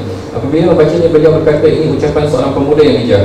Khalaf bin Ahmad dan Abdurrahman bin Yahya memberitahu kami, Ahmad bin Sa'id memberitahu kami, Abdullah bin Muhammad Al-Qazwini memberitahu kami, aku mendengar Muhammad bin Yaqub bin Al-Faraj berkata, aku mendengar Ali bin Al-Madini berkata, aku berkata kepada Muhammad bin Idris Asy-Syafi'i, tulislah jawapan ke atas surat Abdurrahman bin Mahdi. Beliau menulis surat untuk bertanya kepadamu. Beliau sangat berharap menerima jawapan daripadamu. Asy-Syafi'i yang menulis jawapannya. Ianya adalah kitab Ar-Risalah yang ditulis di Iraq. Kitab itu asalnya ialah surat beliau kepada Abdurrahman bin Mahdi. Jadi Ali Ibnul Madini yang meriwayatkan perkara ini, tuan-tuan. Ini adalah cerita daripada Ali Ibnul Madini. Siapa Ali Ibnul Madini? Beliau adalah pakar hadis yang sangat hebat dan guru Imam Bukhari dan Imam Muslim. Imam Bukhari belajar ilmu hadis dan menilai hadis daripada Ali Ibnul Madini ni. Ali Ibnul Madini belajar menilai hadis daripada Abdurrahman bin Mahdi. Kita boleh bayangkan siapa Abdurrahman bin Mahdi ni. Guru daripada gurunya Imam Bukhari. Kalau pakar hadis yang macam ni pun minta menulis surat kepada Imam Syafi'i, bertanya soalan kepada Imam Syafi'i, kita boleh bayangkan keilmuan dan kehebatan Imam Syafi'i dalam hadis juga dalam fiqh. Ujian Muhammad bin Abdullah bin Abdul Hakam. Ahmad bin Abdullah bin Muhammad bin Ali mengkhabarkan kami, ayahku memberitahuku, Aslam bin Abdul Aziz memberitahu kami, Muhammad bin Abdullah bin Abdul Hakam berkata kepadaku, sekiranya bukan kerana Asy-Syafi'i, aku tidak tahu bagaimana membantah pandangan lain. Oleh sebab beliau, aku mengetahui apa yang aku ketahui. Beliau yang telah mengajarkan qiyas kepadaku, semoga Allah merahmatinya. Beliau menguasai sunnah dan athar, juga memiliki kelebihan dan kebaikan serta lisan yang fasih dan akal yang sahih dan kokoh. Pujian Abdullah bin Abdul Hakam. Abdullah bin Muhammad bin Yusuf memberitahu kami, Yahya bin Malik bin Aid memberitahu kami, Muhammad bin Sulaiman bin Abi Asy-Syarif memberitahu kami, Ahmad bin Muhammad bin Jarir memberitahu kami, aku mendengar Muhammad bin Abdullah bin Abdul Hakam berkata, ayahku berkata kepadaku, lazimilah syekh ini, yakni Muhammad bin Idris Asy-Syafi'i. Aku tidak pernah berjumpa dengan seseorang yang lebih menguasai usul ilmu atau usul fiqh daripada beliau. Jadi Muhammad bin Abdullah bin Abdul Hakam yang pertama dengan Abdullah bin Abdul Hakam. Abdullah adalah ayah daripada Muhammad. Kedua-dua ulama ni tuan-tuan adalah ulama besar yang ada di Mesir, dan beliau bermazhab Maliki. Ketika Imam Syafi'i sampai di Mesir, beliau lah ni keluarga ni yang menjaga Imam Syafi'i, kebajikan Imam Syafi'i semua dijaga oleh keluarga ni. Mereka ulama besar di Mesir. Imam Syafi'i sampai, dia kata Imam Syafi'i, you tinggal, saya yang sediakan makan, minum, tempat tinggal semua dari Muhammad bin Abdullah bin Abdul Hakam. Dan dia kemudian menjadi murid Imam Syafi'i di Mesir. Pujian Ahmad bin Hanbal. Khalaf bin Qasim memberitahu kami, Al-Hasan bin Rushaid memberitahu kami, Ali bin Yaqub memberitahu kami, Yaqub bin Ishaq memberitahu kami. Setiap kali kami mendatangi Asy-Syafi'i, kami mendapati Ahmad bin Hanbal telah berada di sisinya dan mendahului kami. Beliau terus bersama kami sehingga mendengar semua buku-buku Asy-Syafi'i. Abu Thawr memberitahu kami, Ahmad bin Hanbal selalu hadir bersama kami dalam majlis-majlis Asy-Syafi'i dan mendengar kitab bersama kami. Imam Ahmad pun tak pernah tak pernah ketinggalan dalam majlis Imam Syafi'i. Padahal Imam Ahmad pada waktu itu tuan-tuan adalah imam yang menjadi rujukan di Baghdad. Dan pada zaman dahulu sudah jadi ulama besar pun datang mengaji, ya kan? Kita ni belum jadi ulama, malas sangat mengaji. Kenapa? Kita duduk je dalam bilik tengok YouTube saja. Ulama zaman dahulu macam Imam Ahmad bin Hanbal, Ali bin Madini, ini ulama-ulama yang orang tengok hebat sangat ulama pada zaman tu. Akan tapi Imam Syafi'i sampai di Baghdad, mereka hadir dalam majlis Imam Syafi'i. Menunjukkan apa? Menunjukkan bahawa ulama tak pernah kenyang belajar, dan ulama selalu hadir dalam majlis ilmu walaupun sudah jadi ulama. Tuan-tuan kalau baca buku Stephen Covey kan, ada salah satu habit yang diajarkan, iaitu sharpen your saw. Kita kena asah selalu gergaji kita. Dan kebanyakan masalah kita zaman sekarang adalah kita terlalu sibuk mengajar sampai tak ada masa untuk belajar. Kita banyak mengajar tapi tak ada masa untuk belajar. Pengajaran kita tentuan tak ada tambahan ilmu apa-apa. Kita tak ada perbaikan dalam kita mengajar, dan tak ada peningkatan ilmu. Padahal ulama zaman dahulu sudah jadi ulama pun tetap hadir dalam majlis ilmu kalau ada ulama yang datang ke negeri mereka. As-Sadi berkata, Dawud bin Ali Al-Isbani memberitahu kami, aku mendengar Ishaq bin Rahuyah berkata, aku berjumpa dengan Ahmad bin Hanbal di Mekah. Beliau berkata kepadaku, mari aku tunjukkan kepadamu seorang laki-laki yang matamu tidak pernah melihat orang sepertinya. Beliau lalu membawaku kepada Asy-Syafi'i. Abdullah bin Muhammad bin Yahya mengkhabarkan kami, Ahmad bin Hamdan memberitahu kami, Abdullah bin Ahmad bin Hanbal memberitahu kami, aku berkata kepada ayahku, wahai ayahku, siapakah Asy-Syafi'i? Aku seringkali mendengar engkau selalu berdoa untuknya. Beliau berkata, wahai anakku, Asy-Syafi'i adalah ibarat matahari untuk bumi, ibarat kesihatan untuk manusia. Adakah ganti yang lebih baik daripada kedua-dua perkara ini? Jadi Imam Ahmad bin Hanbal selalu memuji-muji Imam Syafi'i, padahal Imam Syafi'i sudah lama meninggal dunia. Jadi anak dia dengar, dia kata, ayah, kenapa engkau selalu puji Imam Syafi'i ini? Siapa Syafi'i ini? Kata Imam Ahmad bin Hanbal, dia adalah ibarat matahari untuk bumi dan ibarat kesehatan untuk manusia. Maknanya tak ada sesuatu yang lebih bermanfaat dan lebih banyak jasanya kepada Imam Ahmad daripada Imam Asy-Syafi'i. Ini tuan-tuan, ingat jasa orang kan tuan-tuan kan. Dan justru perkara ni kita kena sebut-sebut semua dalam hari guru ni nanti. Hari guru kita bukan setakat 1 tahun sekali kita ucapkan terima kasih cikgu, tapi yang dibuat oleh Imam Ahmad bin Hanbal, hari-hari dia sebut kemuliaan guru dia. Bahkan hari-hari dia doakan guru dia. Beza antara orang Islam sama orang Barat nih. Orang Islam orang Barat cuma kasih 1 hari saja. Nak berbakti sama ibu pun 1 tahun sekali je kan, hari ibu. Padahal Islam hari-hari adalah hari ibu. Dan kalau orang barat ada satu hari untuk guru, orang Islam adalah hari-hari adalah hari guru. Saya doakan untuk guru saya selalu sebut-sebut guru saya macam dilakukan oleh Imam Ahmad bin Hanbal. Muhammad bin Ibrahim memberitahu kami, Muhammad bin Ahmad bin Yahya memberitahu kami, Muhammad bin Ayyub Al-Raqi memberitahu kami, aku mendengar Abu Bakar Ahmad bin Amr bin Abdul Khalid Al-Bazzar berkata, aku mendengar Abdul Malik bin Abdul Hamid Al-Maimuni berkata, suatu hari aku berada di sisi Abu Abdullah Ahmad bin Hanbal, tiba-tiba disebutkan nama Asy-Syafi'i. Aku melihat Ahmad mengangkat dan memuliakan beliau. Beliau berkata, diriwayatkan daripada Rasulullah SAW, sesungguhnya setiap 100 tahun Allah akan mengutus seorang yang meluruskan semula agamanya. Beliau berkata, pada 100 tahun pertama terdapat Umar bin Abdul Aziz. Aku berharap Asy-Syafi'i ini adalah untuk 100 tahun kedua. Abu Umar Az-Zahid Muhammad bin Abdul Wahid Ghulam Fa'la berkata, Abu Ali Al-Husain bin Abdullah Al-Khiraki mengkhabarkan kami, Salih bin Ahmad bin Hanbal berkata kepadaku, aku berjumpa dengan Yahya bin Ma'in, lalu beliau berkata, adakah ayahmu tidak malu dengan sikapnya? Aku berkata, apa yang telah beliau lakukan? Beliau berkata, aku melihatnya bersama Asy-Syafi'i. Asy-Syafi'i berada di atas kenderaan, beliau berjalan kaki. Aku turut melihatnya tengah memegang tali kendali kenderaan itu. Apabila aku sampaikan ucapan itu kepada ayahku, beliau berkata, katakanlah kepadanya, jika engkau berjumpa dengannya lagi, jika engkau ingin mendapatkan fiqh, marilah ambil tali kenderaan beliau yang satunya lagi. Yahya bin Ma'in tuan-tuan adalah seorang ahli hadis, akan tapi beliau kurang suka kepada Imam Syafi'i. Imam Ahmad ahli hadis juga, tapi beliau sangat khidmat kepada Imam Syafi'i. Nanti kita akan tengok di perbahasan terakhir buku ni, perbincangan berkenaan dengan Yahya bin Ma'in. Yahya bin Ma'in mengatakan Imam Syafi'i lemah dalam hadis, dan Imam Ibn Abdul Bar hantam Yahya bin Ma'in ini, katakan tak betul ucapan ini berkaitan dengan subjektif dia yang tak suka dengan Imam Syafi'i. Nah, Yahya bin Ma'in tuan-tuan dengan Imam Ahmad, dengan Ali bin Madini, ini kawan akrab, 3 orang nih. Kita kena kenal siapa yang belajar hadis, kita kena kenal 3 orang nih.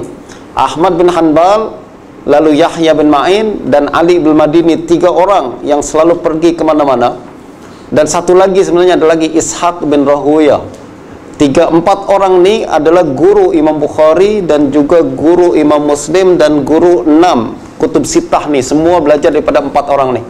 Jadi kalau kita belajar hadis, kita kena kenal 4 orang ni. Ishaq bin Rahuya, Ahmad bin Hanbal, Ali bin Madini dan Yahya bin Ma'in. Nah, yang apabila Imam Syafi'i datang ke Baghdad, Ahmad bin Hanbal terus ambil ilmu daripada Imam Syafi'i, berkhidmat kepada Imam Syafi'i. Tadi kita nampak juga, apabila Imam Ahmad berkhidmat kepada Imam Syafi'i, dia tarik Ishaq bin Rahuya. Dia cakap, Ishaq, saya akan tunjukkan kepada awak seorang manusia yang tak pernah engkau nampak orang macam ni. Lalu dibawa kepada Imam Syafi'i, tadi Ishaq bin Rahuya. Ali bin Madini dekat juga dengan Imam Syafi'i sebab dia murid Abdurrahman bin Mahdi, tadi kita cakap kan. Dia minta Abdurrahman bin Mahdi menulis surat, dia sendiri cakap pada Imam Syafi'i, tolong balas surat daripada Abdurrahman bin Mahdi. Nah, satu lagi Yahya bin Ma'in, dia tak suka sangat. Dia tengok Imam Ahmad rapat dengan Imam Syafi'i, dia cakap pada anaknya Imam Ahmad, bagi tahu ayah awak jangan buat macam lu lah, buat malu je. Kenapa Imam Syafi'i khidmat sangat kepada Imam Syafi'i? Imam Syafi'i naik ke atas keldai, di atas kendaraan, engkau jalan di bawah dia, malulah. Engkau kan ulama. Tak boleh ulama tarik-tarik tali keldai orang lain. Kata Imam Ahmad, bagi tahu dia, kalau awak nak ilmu, buat macam yang saya buat. Maknanya apa? Imam Ahmad dia tuan-tuan iktiraf keilmuan tinggi ilmu Imam Syafi'i, dan dia katakan Yahya bin Ma'in, awak sepatutnya pun belajar pada dia, bukan malah tak suka kepada Imam Syafi'i. Ini zaman dahulu sampai sekarang sama aja. Tak ada orang yang suka kepada kita semua kan. Dan sesama ustaz pun kadang berkelahi, itu biasa tuan-tuan lah. Dan justru kita kena jaga dan kita ambil akhlak Imam Ahmad bin Hanbal. Siapapun orang dia, kalau dia punya ilmu, ambil belajar. Sebab inilah yang kita akan dapat keuntungan daripadanya. Abdullah bin Muhammad bin Yahya mengkhabarkan kami, Ibnu Hamdan di Baghdad memberitahu kami, Abdullah bin Ahmad bin Hanbal memberitahu kami, aku mendengar ayahku berkata, Asy-Syafi'i termasuk orang yang paling fasih. Aku berkata, adakah beliau sudah berusia? Beliau menjawab, beliau tidak tua. Jadi Imam Ahmad dengan Imam Syafi'i usia dia tak jauh. Imam Ahmad sama Imam Syafi'i usia dia tak jauh. Tak, Imam Syafi'i tua sangat, dia kecil sangat, tuan. Kurang lebih saja berapa tahun saja usia dia. Tapi Imam Ahmad tengok dia punya ilmu, that's why saya kena belajar sama dia. Kalau kita kan pilih guru, kalau dia tua tak apalah kita ambil. Tapi kalau apa namanya tak tua sangat, kita tak nak belajar, tak. Imam Ahmad punya sifat lain. Punya Imam Ahmad adalah orang paling hebat, tuan-tuan. Siapa saja punya ilmu dia akan ambil walaupun usia dia hampir bersamaan. Abdullah berkata, aku mendengar ayahku berkata, Asy-Syafi'i berkata kepada kami, kalian lebih menguasai hadis dan rijal daripada aku. Jika sahih sebuah hadis, maka beritahukanlah kepadaku sama ada dari Kufah, Basrah ataupun Syam. Aku akan mengambilnya menjadi hujah sekiranya sahih.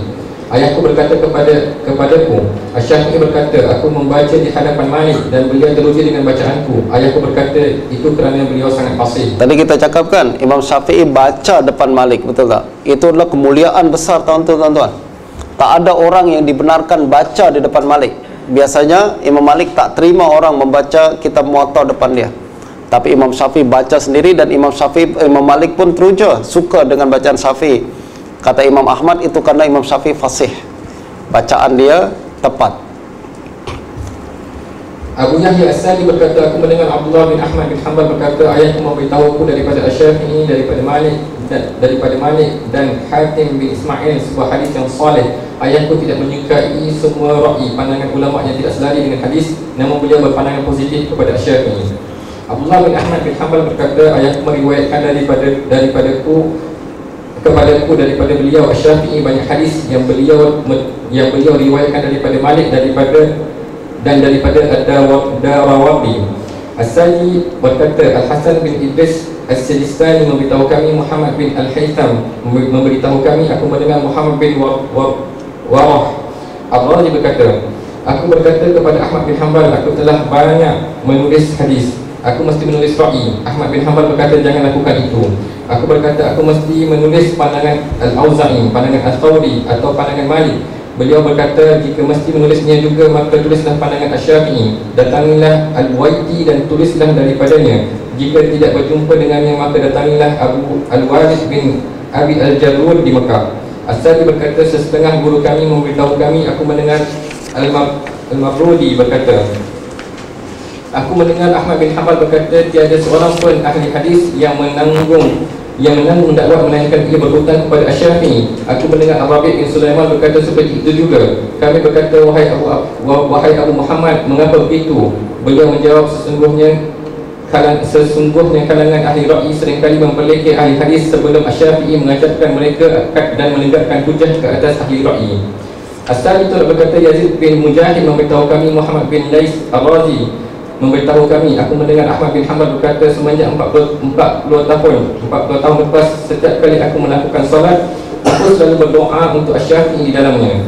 Beliau berkata, Muhammad bin Khalid Al-Kinmani memberitahu kami, Al-Fadl bin Ziyad Al-Qattan memberitahu kami, Ahmad bin Hanbal berkata, semua yang kamu riwayatkan dan pelajari daripadaku adalah berasal daripada Asy-Syafi'i. Beliau telah wafat sejak beberapa tahun lepas. Aku terus berdoa dan meminta ampun untuk beliau. Hujjah Ishaq bin Rahuyah, Ismail bin Ishaq An-Nasri dan Qasim bin Muhammad bin Aslun mengkhabarkan kami, Khalid bin Sa'ad memberitahu kami, Muhammad bin Qasim bin Muhammad memberitahu kami, Ahmad bin Shu'aib An-Nasa'i memberitahu kami, Ubaidullah bin Ibrahim yang thiqah dan terpercaya memberitahu kami, aku mendengar Ishaq bin Rahuyah berkata, Muhammad bin Idris Asy-Syafi'i di sisi kami adalah seorang imam. Jadi kita tadi bincang tentang siapa Ishaq bin Rahuyah, kan tuan-tuan.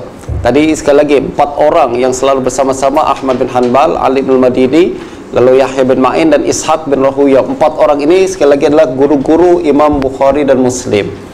Dan Ishaq bin Rahuyah adalah orang yang menggalakkan Imam Bukhari menulis kitab Sahih Bukhari. Dia yang katakan, mencadangkan kepada Imam Bukhari, coba awak tulis kitab hadis yang sahih-sahih saja. Siapa dia yang tuliskan? Yang cadangkan adalah Ishaq bin Rahuyah ni. Menunjukkan bahwa Ishaq bin Rahuyah ulama besar, tuan-tuan, sangat tinggi dalam fiqh, dalam hadis, dan beliau mengiktiraf Imam Syafi'i, beliau katakanlah seorang imam. Oh, ini bukan calang-calang orang memuji Imam Syafi'i. Puji Harun bin Sa'id Al-Aidi As-Sadi berkata, Abdul Rahman bin Ahmad bin Al-Hajjaj memberitahu kami, Harun bin Sa'id bin Al-Haytham Al-Aidi memberitahu kami, aku tidak pernah melihat seorang pun seperti Asy-Syafi'i. Beliau datang kepada kami di Mesir. Orang ramai mengatakan, telah datang seorang tokoh Quraisy yang pakar fiqh. Kami mendatangi beliau ketika beliau sedang melakukan salat. Kami tidak pernah melihat seorang yang lebih elok wajah dan salatnya daripada beliau. Kami pun jatuh cinta kepadanya. Selepas salat beliau berbicara, kami tidak pernah melihat seseorang yang lebih indah ucapannya daripada beliau. Abdul Rahman berkata, Harun bin Sa'id berkata kepada kami, sekiranya Asy-Syafi'i berdebat untuk menetapkan bahawa tiang batu ini sebenarnya terbuat daripada kayu, beliau pasti mampu menetapkannya kerana kepakaran beliau dalam seni perdebatan munazarah. Jadi Imam Syafi'i sangat hebat dalam berdebat. Bahkan kalau dia tunjuk kepada pintu kayu tu, lalu dia katakan sebenarnya ini bukan pintu kayu, ini pintu batu, dia boleh tegakkan hujah untuk perkara tersebut. Menunjukkan kehebatan beliau dalam berhujah, dalam berdebat, dalam berdiskusi. Dan ini kepakaran yang mesti dimiliki oleh kita juga, tuan-tuan. Kita mesti punya kepetahan dalam berhujah, dan tapi bukan untuk berbohong kan, tapi untuk menunjukkan yang benar adalah benar dan yang salah adalah salah. Dan Imam Syafi'i punya kepakaran tersebut. Galakan Asy-Syafi'i untuk menghafal hadis, mengikuti sunnah dan kebencian beliau terhadap ahli kalam dan bid'ah.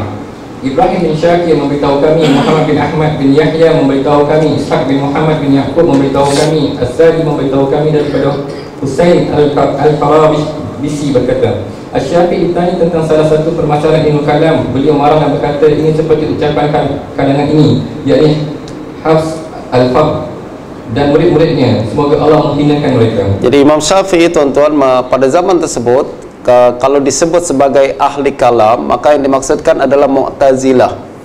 Sebab ahli kalam pada zaman tersebut adalah kalangan yang menggunakan pemikiran mereka untuk menentang kalangan ahli sunnah wal jamaah. Jadi kalam berlawanan dengan ahlu sunnah. Sunnah maknanya ahli hadis, ya kan? Lawanan ahli sunnah adalah ahli kalam. Justru kalau Imam Syafi'i dan para ulama mengatakan ahli kalam macam ni, teruk macam ni, maknanya lah ahli kalam yang bertentangan dengan sunnah, bahkan sering melemahkan hadis-hadis sahih, tidak mengamalkan dengan sunnah Nabi SAW. Begitu juga kalau disebut ahlul bid'ah. Ahlul bid'ah maknanya adalah orang yang keluar daripada ahlus sunnah wal jamaah. Kalau disebut ahli bid'ah, maknanya dia keluar daripada ahlus sunnah wal jamaah. Sebab pada zaman dahulu ahlus sunnah wal jamaah adalah majoriti umat Islam, itu namanya ahlus sunnah dan jamaah. Jamaah maknanya majoriti, tuan-tuan. Majoriti adalah orang yang berpegang dengan sunnah Nabi. Apa itu sunnah Nabi? Mana hadis sahih kita ambil, walaupun tak selari dengan pemikiran kita, walaupun kita tak faham maknanya, ini hadis Nabi kena ambil, hadis sahih dari Nabi kena ambil. Itu namanya ahlus sunnah wal jamaah. Orang yang tidak mengamalkan sunnah disebut ahlul bid'ah. Orang yang selalu menolak sunnah karena pikiran mereka sendiri disebut ahli kalam. Justru pandangan Imam Syafi'i yang menyebutkan teruknya ahli kalam sekali lagi adalah orang-orang yang menentang sunnah dan jamaah, yang menggunakan pemikiran mereka untuk menentang sunnah dan hadis Nabi SAW. Dan ini tidak berkaitan dengan orang yang membela sunnah dengan ilmu kalam. Kalau ada orang yang membela sunnah dengan ilmu kalam, tidak termasuk di dalam celaan daripada Imam Syafi'i. Sebab nanti selepas Imam Syafi'i akan datang ulama-ulama lain yang menggunakan ilmu kalam untuk melawan ahli kalam sendiri, ya kan? Jadi tadi kita cakap ahli kalam adalah Mu'tazilah, Syiah dan lain sebagainya yang keluar daripada sunnah wal jamaah. Mereka menggunakan ilmu kalam yang mereka ciptakan untuk menentang sunnah Nabi dan melawan hadis-hadis Nabi SAW. Nanti datang kemudian ulama-ulama, tuan-tuan, yang kemudian membela hadis dan sunnah dengan ilmu kalam. Macam Imam Al-Ghazali misalkan, semula dia belajar ilmu falsafah. Ahli falsafah selalu menentang, tidak selari dengan pemikiran ulama kaum muslimin kan. Mereka punya pandangan sendiri yang bertentangan dengan akidah Islam. Imam Syafi'i, Imam Ghazali kemudian belajar ilmu falsafah untuk menentang falsafah sendiri. Beliau tulis kemudian Tahafut Falasifah. Tahafut Falasifah maknanya menunjukkan kelemahan ahli falsafah. Maknanya beliau belajar ilmu falsafah untuk melemahkan falsafah. Begitu juga semula ilmu kalam adalah Mu'tazilah yang pegang. Lama-kelamaan mereka suka menentang sunnah, menentang hadis Nabi. Nah, datang kemudian ulama-ulama lain yang belajar ilmu kalam untuk melemahkan kalam dan membela sunnah Nabi sallallahu alaihi wasallam. Ini adalah kalangan Abul Hasan Al-Asy'ari dan juga Abu Mansur Al-Maturidi dan yang sealiran dengannya. Mereka datang belajar ilmu kalam untuk mengalahkan ilmu kalam, untuk membela hadis dan sunnah Nabi sallallahu alaihi wasallam. That's why mereka tidak termasuk dalam celaan para ulama salaf seperti Imam Syafi'i yang mencela ilmu kalam. Khalaf bin Qasim memberitahu kami, Al-Hasan bin Rusyaid memberitahu kami, Ahmad bin Muhammad bin Salamah memberitahu kami, Yunus bin Abdul A'la memberitahu kami, Asy-Syafi'i menceritakan kepadaku semua yang berlaku dalam perdebatan beliau dengan Hafs al-Fard. Beliau lalu berkata, engkau tidak hadir bersama kami, wahai Abu Yahya. Beliau memanggilku dengan kunyahku. Ketahuilah demi Allah, aku telah melihat dalam kalangan ahli kalam sesuatu yang aku tidak sangka sama sekali. Sekiranya seseorang hamba bertertimpa semua maksiat yang lain selain syirik, tentu lebih baik baginya berbanding mengkaji kalam. Jadi Hafs al-Fard, tuan-tuan, Hafs al-Fard adalah tokoh Mu'tazilah pada zaman tu. Tokoh Mu'tazilah zaman tu yang menyebarkan pandangan-pandangan yang tidak selari dengan Ahlu Sunnah wal Jamaah. Yang paling penting pada zaman tu adalah Ahlu Sunnah wal Jamaah berkata bahawa Al-Quran adalah firman Allah, bukan makhluk. Tapi Hafs al-Fard dan geng dia mengatakan Al-Quran makhluk.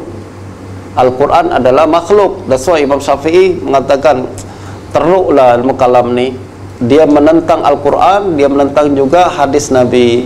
Justru dia katakan orang ni kalau bermaksiat dengan semua maksiat yang lain selain syirik, lebih baik daripada dia mengucapkan macam ucapan ahli kalam.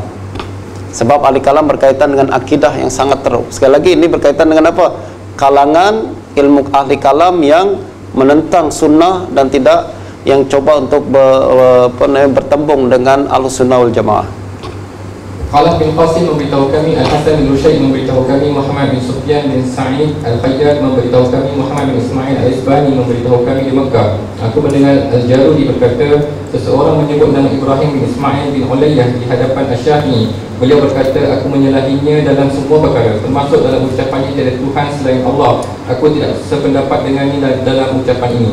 Aku mengatakan tiada Tuhan selain Allah yang telah berbicara dengan Musa dari balik hijab. Dia berkata tiada Tuhan selain Allah yang menciptakan kalam yang didengar oleh Musa dari sebalik hijab. Al-Hasan berkata, Ali bin Ya'qub turut berkata, Ar-Rabi' bin Sulaiman berkata, aku mendengar Asy-Syafi'i berkata berkenaan firman Allah, mereka pada hari itu akan terhijab daripada Tuhan mereka. Allah memberitahu dengan firman ini bahawa terdapat sekumpulan manusia lain yang tidak terhijab lalu memandang kepadanya. Mereka tidak tersama dalam memandangnya. Mereka adalah kaum muslimin mukminin sebagaimana yang disebutkan dalam hadis Nabi SAW. Baginda bersabda, kamu akan melihat Tuhanmu pada hari kiamat sebagaimana melihat matahari. Kamu tidak tersama dalam melihatnya. Jadi yang pertama dulu tuan-tuan, seorang menyebut nama Ibrahim bin Ismail bin Ulayyah. Ibrahim bin Ismail bin Ulayyah adalah tokoh Mu'tazilah pada zaman itu juga. Padahal ayah beliau Ismail bin Ulayyah adalah guru Imam Syafi'i, yaitu seorang ahli hadis yang ada di Baghdad, yang sangat saleh, sangat alim. Itu Ismail bin Ulayyah. Anak dia Ibrahim bin Ismail, dia kemudian keluar daripada ajaran ayahnya. Dia memilih pandangan Mu'tazilah. Justru kata Imam Syafi'i, aku menyalahinya dalam semua perkara. Aku tak setuju dengan Ibrahim dalam semua ucapan dia. Bahkan ucapan dia la ilaha illallah pun aku tak setuju dengan dia. Sampai ucapan la ilaha illallah pun aku tak sama dengan dia. Itu karena la ilaha illallah yang dia sebutkan adalah tiada Tuhan selain Allah yang telah berbicara kepada Musa. Aku mengatakan tiada Tuhan selain Allah yang telah berbicara kepada Musa dari balik hijab. Kata Imam Syafi'i, aku tak setuju dengan dia dalam ucapan la ilaha illallah juga, sebab Aku berpandangan la ilaha illallah, tiada Tuhan selain Allah, yang cakap kepada Musa dari sebalik hijab. Maknanya dari Ahlussunnah wal Jamaah, tuan-tuan, mereka berpandangan bahawa Allah direct cakap kepada Nabi Musa. Wa kallamallahu Musa taklima, kan? Allah Subhanahu wa taala bercakap direct kepada Nabi Musa. Tapi Mu'tazilah mengatakan tak. Allah tak bercakap direct kepada Nabi Musa, tapi Allah menciptakan kalam yang diletakkan di sebuah pokok, dan pokok tu yang cakap kepada Nabi Musa. Ini ahli kalam yang menyalahi Al-Quran. Rasul kata Imam Syafi'i, yang cakap macam ni aku tak setuju dengan mereka. Lalu kata Imam Syafi'i lagi, aku mendengar Asy-Syafi'i berkata berkenaan firman Allah, kalla innahum ar-rabbihim yawma idzin lamahjubun. Ini berkenaan dengan akidah Ahlussunnah wal Jamaah. Imam Syafi'i seperti Ahlussunnah wal Jamaah, apa dia? Kita akan boleh melihat Allah nanti di syurga. Ini akidah Ahlussunnah wal Jamaah. Kita akan melihat zat Allah Subhanahu wa taala di syurga. Macam mana? Wallahu a'lam, kita belum nampak sekarang. Nanti di syurga kita akan nampak zat Allah Subhanahu wa taala. Kenapa Imam Syafi'i menegaskan perkara ini? Sebab Mu'tazilah katakan kita tak boleh melihat Allah di dunia, tak boleh melihat Allah juga di akhirat. Tak boleh melihat Allah di dunia, tak boleh melihat Allah di akhirat. Mereka menyalahi Al-Quran, menyalahi hadis. Justru Imam Syafi'i katakan dalil kita boleh melihat Allah di akhirat adalah firman Allah Subhanahu wa taala, kalla innahum an rabbihim yauma idzin lamahjubun. Kaum kafir nanti akan terhijab daripada Allah di akhirat. Ini kata Allah. Kata Imam Syafi'i, kalau orang kafir dihijab sebagai azab ke atas mereka, maknanya orang mukmin akan melihat Allah sebagai nikmat daripada Allah. Jelas tuan-tuan, ada mafhum mukhalafah ini dalam fiqh, maksudnya macam tu, mafhum mukhalafah. Kalau Allah bercerita bahawa orang kafir akan dihijab daripada Allah sebagai hukuman ke atas mereka, sebab hijab kan tuan-tuan, macam kita cakap aku tak sudi tengok awak, itu hukuman kan? Kalau ini hukuman untuk orang kafir, maknanya dia menjadi nikmat untuk orang mukmin sebagai penghargaan, penghormatan daripada Allah untuk orang mukmin. Justru kata Imam Syafi'i, orang mukmin akan melihat Allah di akhirat, selari juga dengan ayat Al-Quran, juga hadis Nabi sallallahu alaihi wasallam. Hadis Nabi dalam Sahih Bukhari dan Muslim, kata Nabi, kita akan melihat Allah Subhanahu wa taala. Jadi ini akidah Imam Syafi'i, tuan-tuan. Apa dia akidah Imam Syafi'i? Akidah selari dengan Ahlussunnah wal Jamaah, kita akan nampak Allah di akhirat. Siapa yang menafikan Allah melihat Allah di akhirat adalah Mu'tazilah. Mu'tazilah. Dan zaman sekarang ini juga pandangan Abul Hasan Al-Asy'ari dan Abu Mansur Al-Maturidi. Ahlussunnah wal Jamaah pada hari ini, termasuk yang ada di Malaysia dan di Asia Tenggara, semua berpandangan macam itu juga.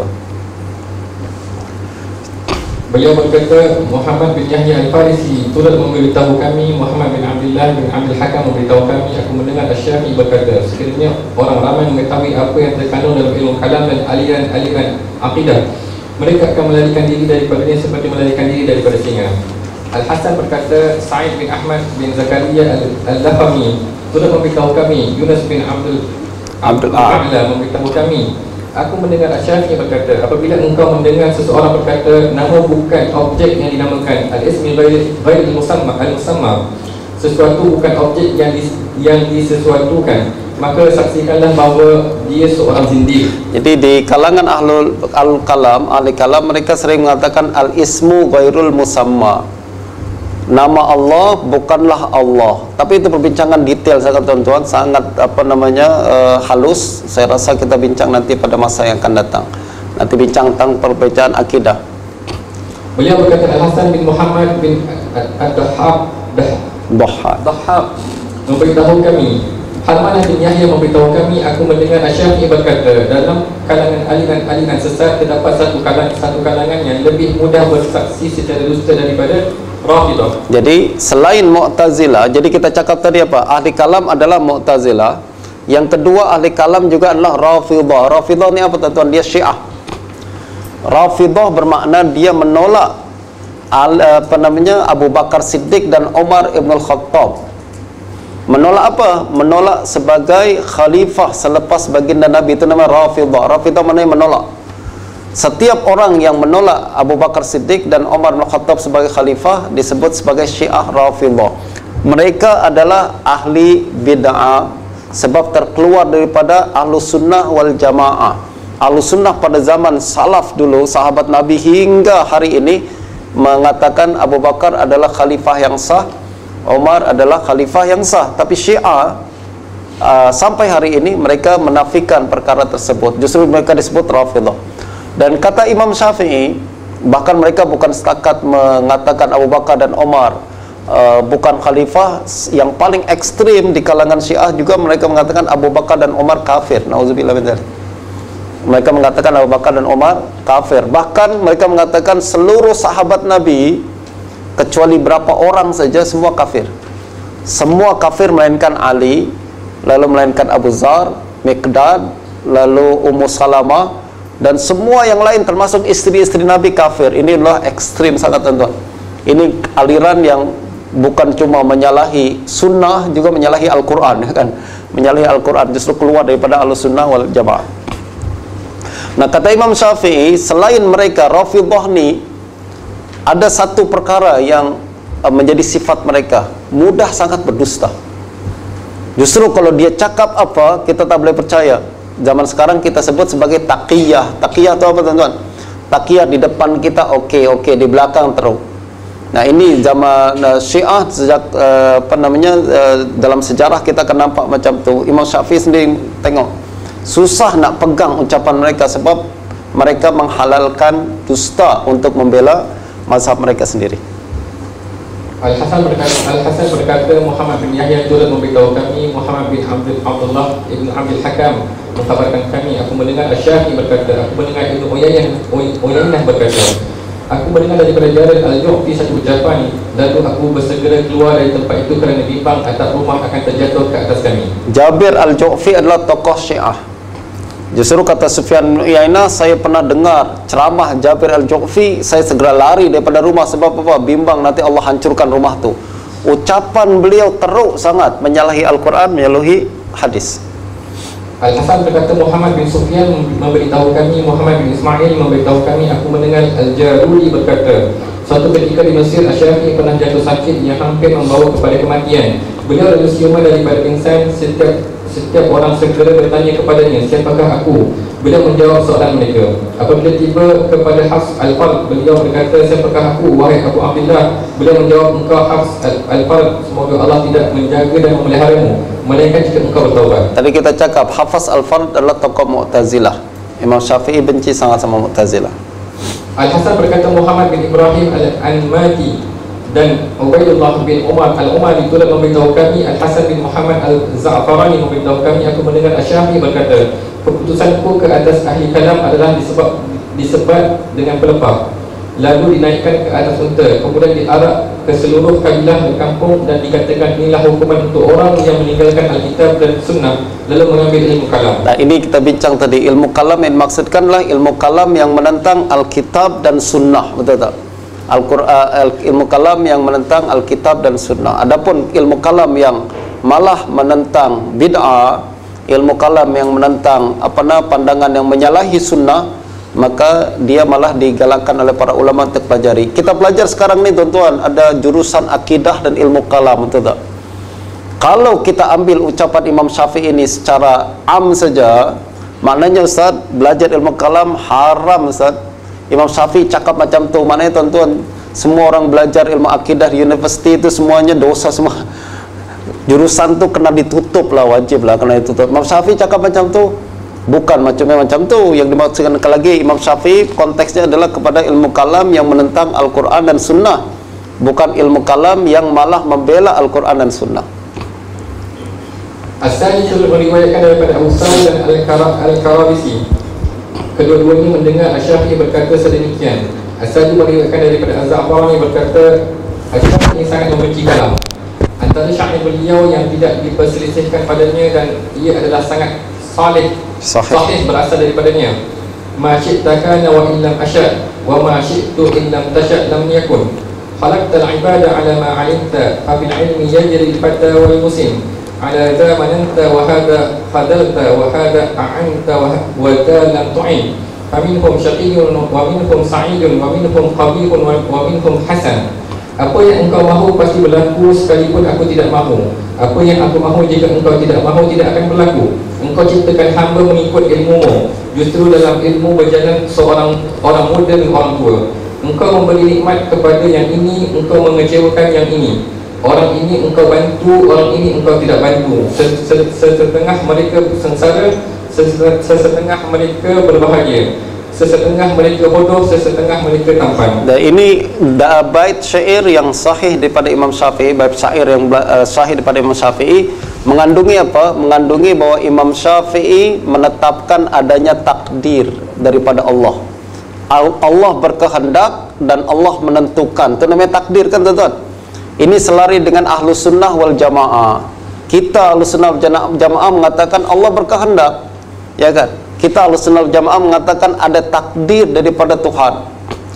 Kenapa kita kena isbat perkara takdir? Sebab Mu'tazilah menafikan takdir. Mereka mengatakan tak ada takdir, kita sendiri yang buat takdir kita. We make our own destiny, kan? Macam orang barat cakap macam tu. Dan ini adalah pandangan Mu'tazilah. Mereka tak nak menetapkan bahawa Allah telah mentakdirkan kita macam ni. Tak, kita sendiri yang buat takdir. Ini tak selari dengan Ahlussunnah wal Jamaah. Imam Syafi'i berpandangan macam Ahlussunnah wal Jamaah, ada takdir.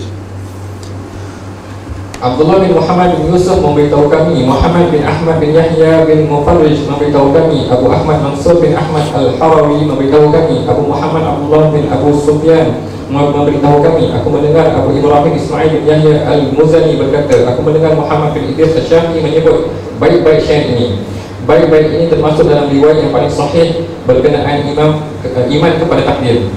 Abu Al-Qasim Ubaidullah bin Umar Al-Baghdadi Asy-Syafi'i, tokoh yang dihadirkan oleh Amirul Mukminin Al-Hakam bin Al-Mustansir billahi ke Zahra, memberitahu kami, Muhammad bin Ali memberitahu kami, Ar-Rabi' memberitahu kami, aku mendengar Asy-Syafi'i berkata, iman adalah ucapan, perbuatan dan keyakinan di dalam hati. Tidak akan engkau melihat firman Allah, Allah tidak akan menyiarkan imanmu, yakni salatmu menghadap Baitul Maqdis. Allah menyebut salat dengan iman. Justru iman adalah ucapan, perbuatan dan keyakinan. Ini juga pandangan Ahlussunnah wal Jamaah. Apabila kita sebut iman, maka iman bukan setakat dalam hati saja, akan tapi iman berkaitan dengan hati, perbuatan dan ucapan. Sebab Allah Subhanahu wa taala menyebut solat dengan iman. Wa makana Allahu liyudhi'a imanakum. Allah tak akan menyiakan iman kamu. Maksudnya adalah solat kamu. Solat tuan-tuan adalah perbuatan dan ucapan, betul tak? Justru kalau solat disebut iman, maknanya iman adalah berkaitan dengan apa yang kita percaya, apa yang kita ucap dan apa yang kita buat. Maknanya ucapan ini selari dengan pandangan Ahlussunnah wal Jamaah. Nanti tuan-tuan saya galakan para pelajar ni belajar ilmu akidah yang mendalam agar kita boleh memiliki pemahaman yang benar berkenaan dengan akidah Islamiyah dengan baik. Sebab pada zaman sekarang ramai orang nak kacau akidah kita. Kita tak tahu mana pandangan yang betul berkenaan dengan akidah ni, dan kita perlukan orang yang faham akidah lalu belajar akidah dengan baik, kemudian boleh mempertahankan akidah Ahlussunnah wal Jamaah pada zaman sekarang. Ar-Rabi' berkata, aku mendengar Asy-Syafi'i berkata, iman bertambah dan berkurang. Ar-Rabi' bin Sulaiman, Abu Hanifah Qahzam bin Abdullah bin Qahzam Al-Uswani, Al-Muzani, Harmalah bin Yahya dan lain-lain meriwayatkan daripada Asy-Syafi'i, sesungguhnya Allah Azza wa Jalla dilihat oleh wali-walinya di akhirat. Ucapan ini sahih daripada beliau. Sesetengah ahli kalam meriwayatkan perkara yang menyalahi ini, namun tidak sahih daripada beliau. Yang sahih ialah apa yang disebutkan oleh Al-Muzani dan Al-Harim, bahawa Asy-Syafi'i berkata, firman Allah, tidak, sesungguhnya mereka pada hari itu tetap terhijab daripada Tuhannya, adalah dalil bahawa para wali Allah melihatnya di akhirat. Ini cukup sangat jelas daripada beliau. Jadi apa maksudnya tuan-tuan? Kata Imam Ibn Abdul Bar, ada setengah riwayat meriwayatkan daripada Imam Syafi'i seolah-olah Imam Syafi'i menafikan Allah boleh dilihat di akhirat, tapi riwayat tersebut tak sahih daripada Imam Syafi'i. Yang sahih adalah Imam Syafi'i mengatakan kita akan boleh melihat Allah Subhanahu wa taala di akhirat. Dan berkenaan dengan perkara ini terlalu banyak hadis Nabi yang menyebutkan kita akan melihat Allah di akhirat. Antaranya hadis riwayat Imam Muslim daripada Suhaib Ar-Rumi. Kata Nabi sallallahu alaihi wasallam, "Idza dakhala ahlul jannatil jannah, qala Allah Ta'ala ya ahlal jannah." Kata Nabi SAW, apabila ahli syurga telah masuk ke dalam syurga, nanti ini tuan-tuan, kita semua sama-sama masuk syurga. Apabila kita masuk ke dalam syurga, kemudian kita sudah menikmati semua kenikmatan syurga, kita makan, minum, rumah besar, kawin dengan bidadari-bidadari yang cantik-cantik semua, perempuan-perempuan dapat juga pelbagai kenikmatan daripada Allah Subhanahu wa taala. Tiba-tiba Allah Subhanahu wa taala memanggil kita semua, kata Nabi. Allah kemudian berkata, "Ya ahlal jannah, araditum?" Wahai ahli syurga, awak sudah puas? Dah happy semua? Kita pun menjawab, "Malana la narda." Ya Allah, macam mana kami tak puas? Engkau telah bagi kami kenikmatan yang tak pernah terbayangkan, tak pernah nampak oleh mata, tak pernah terdengar oleh telinga, tak pernah terdetik dalam minda kita, kan? Beyond expectation kita dapat ni semua kenikmatan ni. Engkau pun telah bayyadta wujuhana, engkau buat wajah-wajah kami putih semua. Putih ni maknanya tuan-tuan, Allah buat kita handsome dan cantik. Di dunia kita spend berbilion-bilion duit untuk cantik saja dan gebu. Cantik dan gebu, putih. Agar kita putih, itu industri paling laku di dunia sekarang ni. Di akhirat nanti kita semula jadi putih dan cantik dan handsome. Engkau telah buat kami cantik dan handsome. Engkau telah selamatkan kami daripada neraka, kata ahli surga. Engkau telah benarkan kami menikmati surga. Tentulah kami sudah berpuas hati. Lalu kata Allah Subhanahu wa taala, "Hal azidukum?" Nak tak saya tambah lagi nikmat yang belum engkau rasakan? Kita pun fikir, apalagi nikmat yang belum kita rasa? Di surga kan sudah kenikmatan yang paling tinggi, kan? Tiba-tiba tuan-tuan, kusyifal hijab, hijab diangkat daripada mata-mata kita semua. Lalu kita memandang kepada Allah Subhanahu wa taala. Kita boleh memandang kepada zat Allah Subhanahu wa taala. Zat yang maha indah, yang maha cantik. Keindahan Allah Subhanahu wa taala mengatasi keindahan syurga. Sebab syurga makhluk. Seindah apapun surga, tak seindah yang menciptakan surga. Dan kenikmatan yang ada di surga tidak senikmat kita memandang pencipta surga. Justru kata Nabi sallallahu alaihi wasallam, "Fama a'tu syai'an ahabba ilaihim minan nazari ila wajhihi azza wajal." Ahli syurga tak pernah merasakan kenikmatan yang lebih nikmat daripada memandang zat Allah Subhanahu wa taala, dan mereka tidak menyukai perkara yang lebih daripada memandang Allah Subhanahu wa taala. Justru dalam hadis terlalu banyak mutawatir daripada Nabi sallallahu alaihi wasallam, kita akan nampak Allah Subhanahu wa taala. Justru Ahlus Sunnah wal Jamaah mengisbat perkara ni. Termasuk adalah Imam Asy-Syafi'i, sebab Imam Syafi'i adalah Imam Ahlus Sunnah wal Jamaah. Akidah beliau selari dengan Ahlus Sunnah wal Jamaah. Justru riwayat yang meriwayatkan seolah Imam Syafi'i tak selari dengan perkara ni, kata Ibn Abdul Bar, tidak sahih. Tidak sahih. Abu Al-Qasim berkata, prinsip asas Asy-Syafi'i ialah jika sahih sesebuah hadis daripada Rasulullah, maka hadis itu adalah mazhab dan pandangan beliau. Aku tidak menemukan khilaf di kalangan murid-murid Asy-Syafi'i dalam perkara ini. Jadi ini adalah asas usul Imam Syafi'i dalam fiqh, ini juga usul Imam Syafi'i dalam akidah. Yakni kalau sahih dari Nabi, ambil. Nabi cakap kita boleh lihat Allah Subhanahu wa taala di akhirat, ambil. Nabi katakan bahawa kita akan melalui sirat, ambil. Nabi mengatakan apa? Kita akan ditimbang semua amalan kita, ambil. Sebab sahih daripada Nabi, ambil. Ini adalah usul, prinsip asas Imam Syafi'i dalam akidah, prinsip asas Imam Syafi'i dalam fiqh. Tak ada khilaf di kalangan para sahabat-sahabat atau murid-murid Imam Syafi'i. Abu Al-Qasim berkata, Abu Bakar Muhammad bin Ali Al-Misri memberitahu kami, Ar-Rabi' bin Sulaiman memberitahu kami, aku mendengar Asy-Syafi'i berkata, Al-Quran adalah kalam Allah, bukan makhluk. Abu Al-Hasan Ali bin Ibrahim Al-Mustamli memberitahu kami, Abu Nu'aim Abdul Malik bin Muhammad Al-Jurjani memberitahu kami, Ar-Rabi' ditanya pandangan Asy-Syafi'i tentang Al-Quran, beliau menjawab, Seseorang datang kepada Asy-Syafi'i dan berdebat dengannya tentang status Al-Quran. Orang ini mengatakan bahawa Al-Quran makhluk. Asy-Syafi'i berkata, engkau telah kafir kepada Allah yang Maha Agung. Jadi Imam Syafi'i menghukum pandangan mengatakan bahwa Al-Quran makhluk adalah kafir.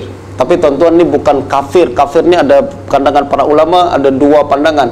Ada kafir yang keluar daripada agama Islam, itu namanya kafir yang besar, tuan-tuan. Kufur anil millah. Maknanya kalau dikatakan kafir, halal darah dia, halal juga harta dia, dan dia kena dihukum murtad, kan? Hukum murtad adalah antaranya boleh dibunuh. Adakah yang dimaksud Imam Syafi'i dalam perkara ini kafir yang keluar daripada agama Islam? Bukan. Yang keluar daripada agama Islam kalau dia menafikan syahadat, dia udah tak nak lagi syahadat lah. Dia tak nak, dia tinggalkan solat misalkan, dia katakan aku dah keluar daripada agama Islam. Ini kafir yang murtad yang boleh dibunuh. Tapi kalau orang yang mengatakan Al-Quran makhluk, dia adalah kafir kufur duna kufur, kata para ulama. Dia adalah kafir yang di bawah kafir yang tadi. Maknanya dia memang melakukan satu pandangan yang sangat berat dalam akidah, tapi dia tidak keluar daripada agama Islam. Abu Al-Qasim berkata, Abu Bakar Muhammad bin Ali Al-Yusri dan Abu Ali Al-Hasan bin Habib memberitahu kami. Ar-Rabi' bin Sulaiman berkata, aku mendengar Asy-Syafi'i berkata, Abu Bakar, Umar, Utsman dan Ali adalah pemimpin-pemimpin yang mendapat petunjuk dan hidayah. Ini menunjukkan Imam Syafi'i bukan Syiah. Sebab sesetengah Syiah mendakwa Imam Syafi'i Syiah, tuan-tuan. Nanti kita akan nampak dalam perbincangan berikutnya. Mereka mendakwa Imam Syafi'i Syiah. Sebab terlalu cinta sangat kepada ahli keluarga baginda Nabi sallallahu alaihi wasallam. Memang Imam Syafi'i cinta kepada ahli keluarga Nabi, tapi cinta Imam Syafi'i tak macam Syiah mendakwa ahli keluarga Nabi ini macam nabi-nabi semua, orang-orang yang maksum. Imam Syafi'i tak pernah cakap macam tu. Cinta memang cinta, kita wajib cinta kepada ahli keluarga baginda Nabi sallallahu alaihi wasallam, keturunan baginda Nabi, akan tapi tidak melampau dan berlebih. Kalau Syiah melampau, dia mengatakan imam-imam keturunan Nabi sallallahu alaihi wasallam, apa mereka katakan? Imam-imam ni maksum, tak pernah berdosa, dan mereka tahu perkara-perkara gaib. Oh, kalau saya baca buku-buku Syiah, saya baca direct kepada kitab Syiah, bukan daripada orang yang tak pernah baca ni. Saya direct baca buku-buku Syiah, saya ingat mengarut tak? Terlalu berlebih. Mereka mengatakan imam-imam ni, imam maksudnya imam mereka adalah keturunan imam-imam yang jadi keturunan daripada baginda Nabi SAW. Mereka tak pernah berdosa, maksum. Mereka juga tahu perkara gaib, apa yang akan berlaku esok hari akan datang dan lain sebagainya. Dan mereka pun boleh bercakap bahasa hayawan, mereka boleh cakap dalam bahasa burung, bahasa hayawan dan lain sebagainya. Dan teruklah mereka mengangkat keturunan baginda Nabi. Dan ini melampau. Ahlussunnah wal Jamaah tidak melampau. Kita Ahlussunnah wal Jamaah sifatnya, tuan-tuan, adalah dia tak ekstrim. Dia moderate. Moderate itu adalah Ahlussunnah wal Jamaah. Melampau sangat keluar daripada Ahlussunnah wal Jamaah, kurang sangat pun keluar daripada Ahlussunnah wal Jamaah. Ahlussunnah wal Jamaah selalu moderate dalam semua perkara, termasuk dalam ahli keluarga baginda Nabi sallallahu alaihi wasallam. Syiah terlalu cinta kepada ahli keluarga Nabi sampai mereka mengkafirkan sahabat. Tapi Ahlussunnah wal Jamaah cinta kepada keluarga Nabi, cinta juga kepada para sahabat Nabi.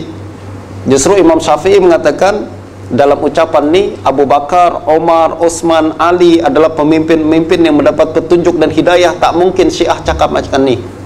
Tak ada Syiah cakap macam ni, serius, sampai sekarang.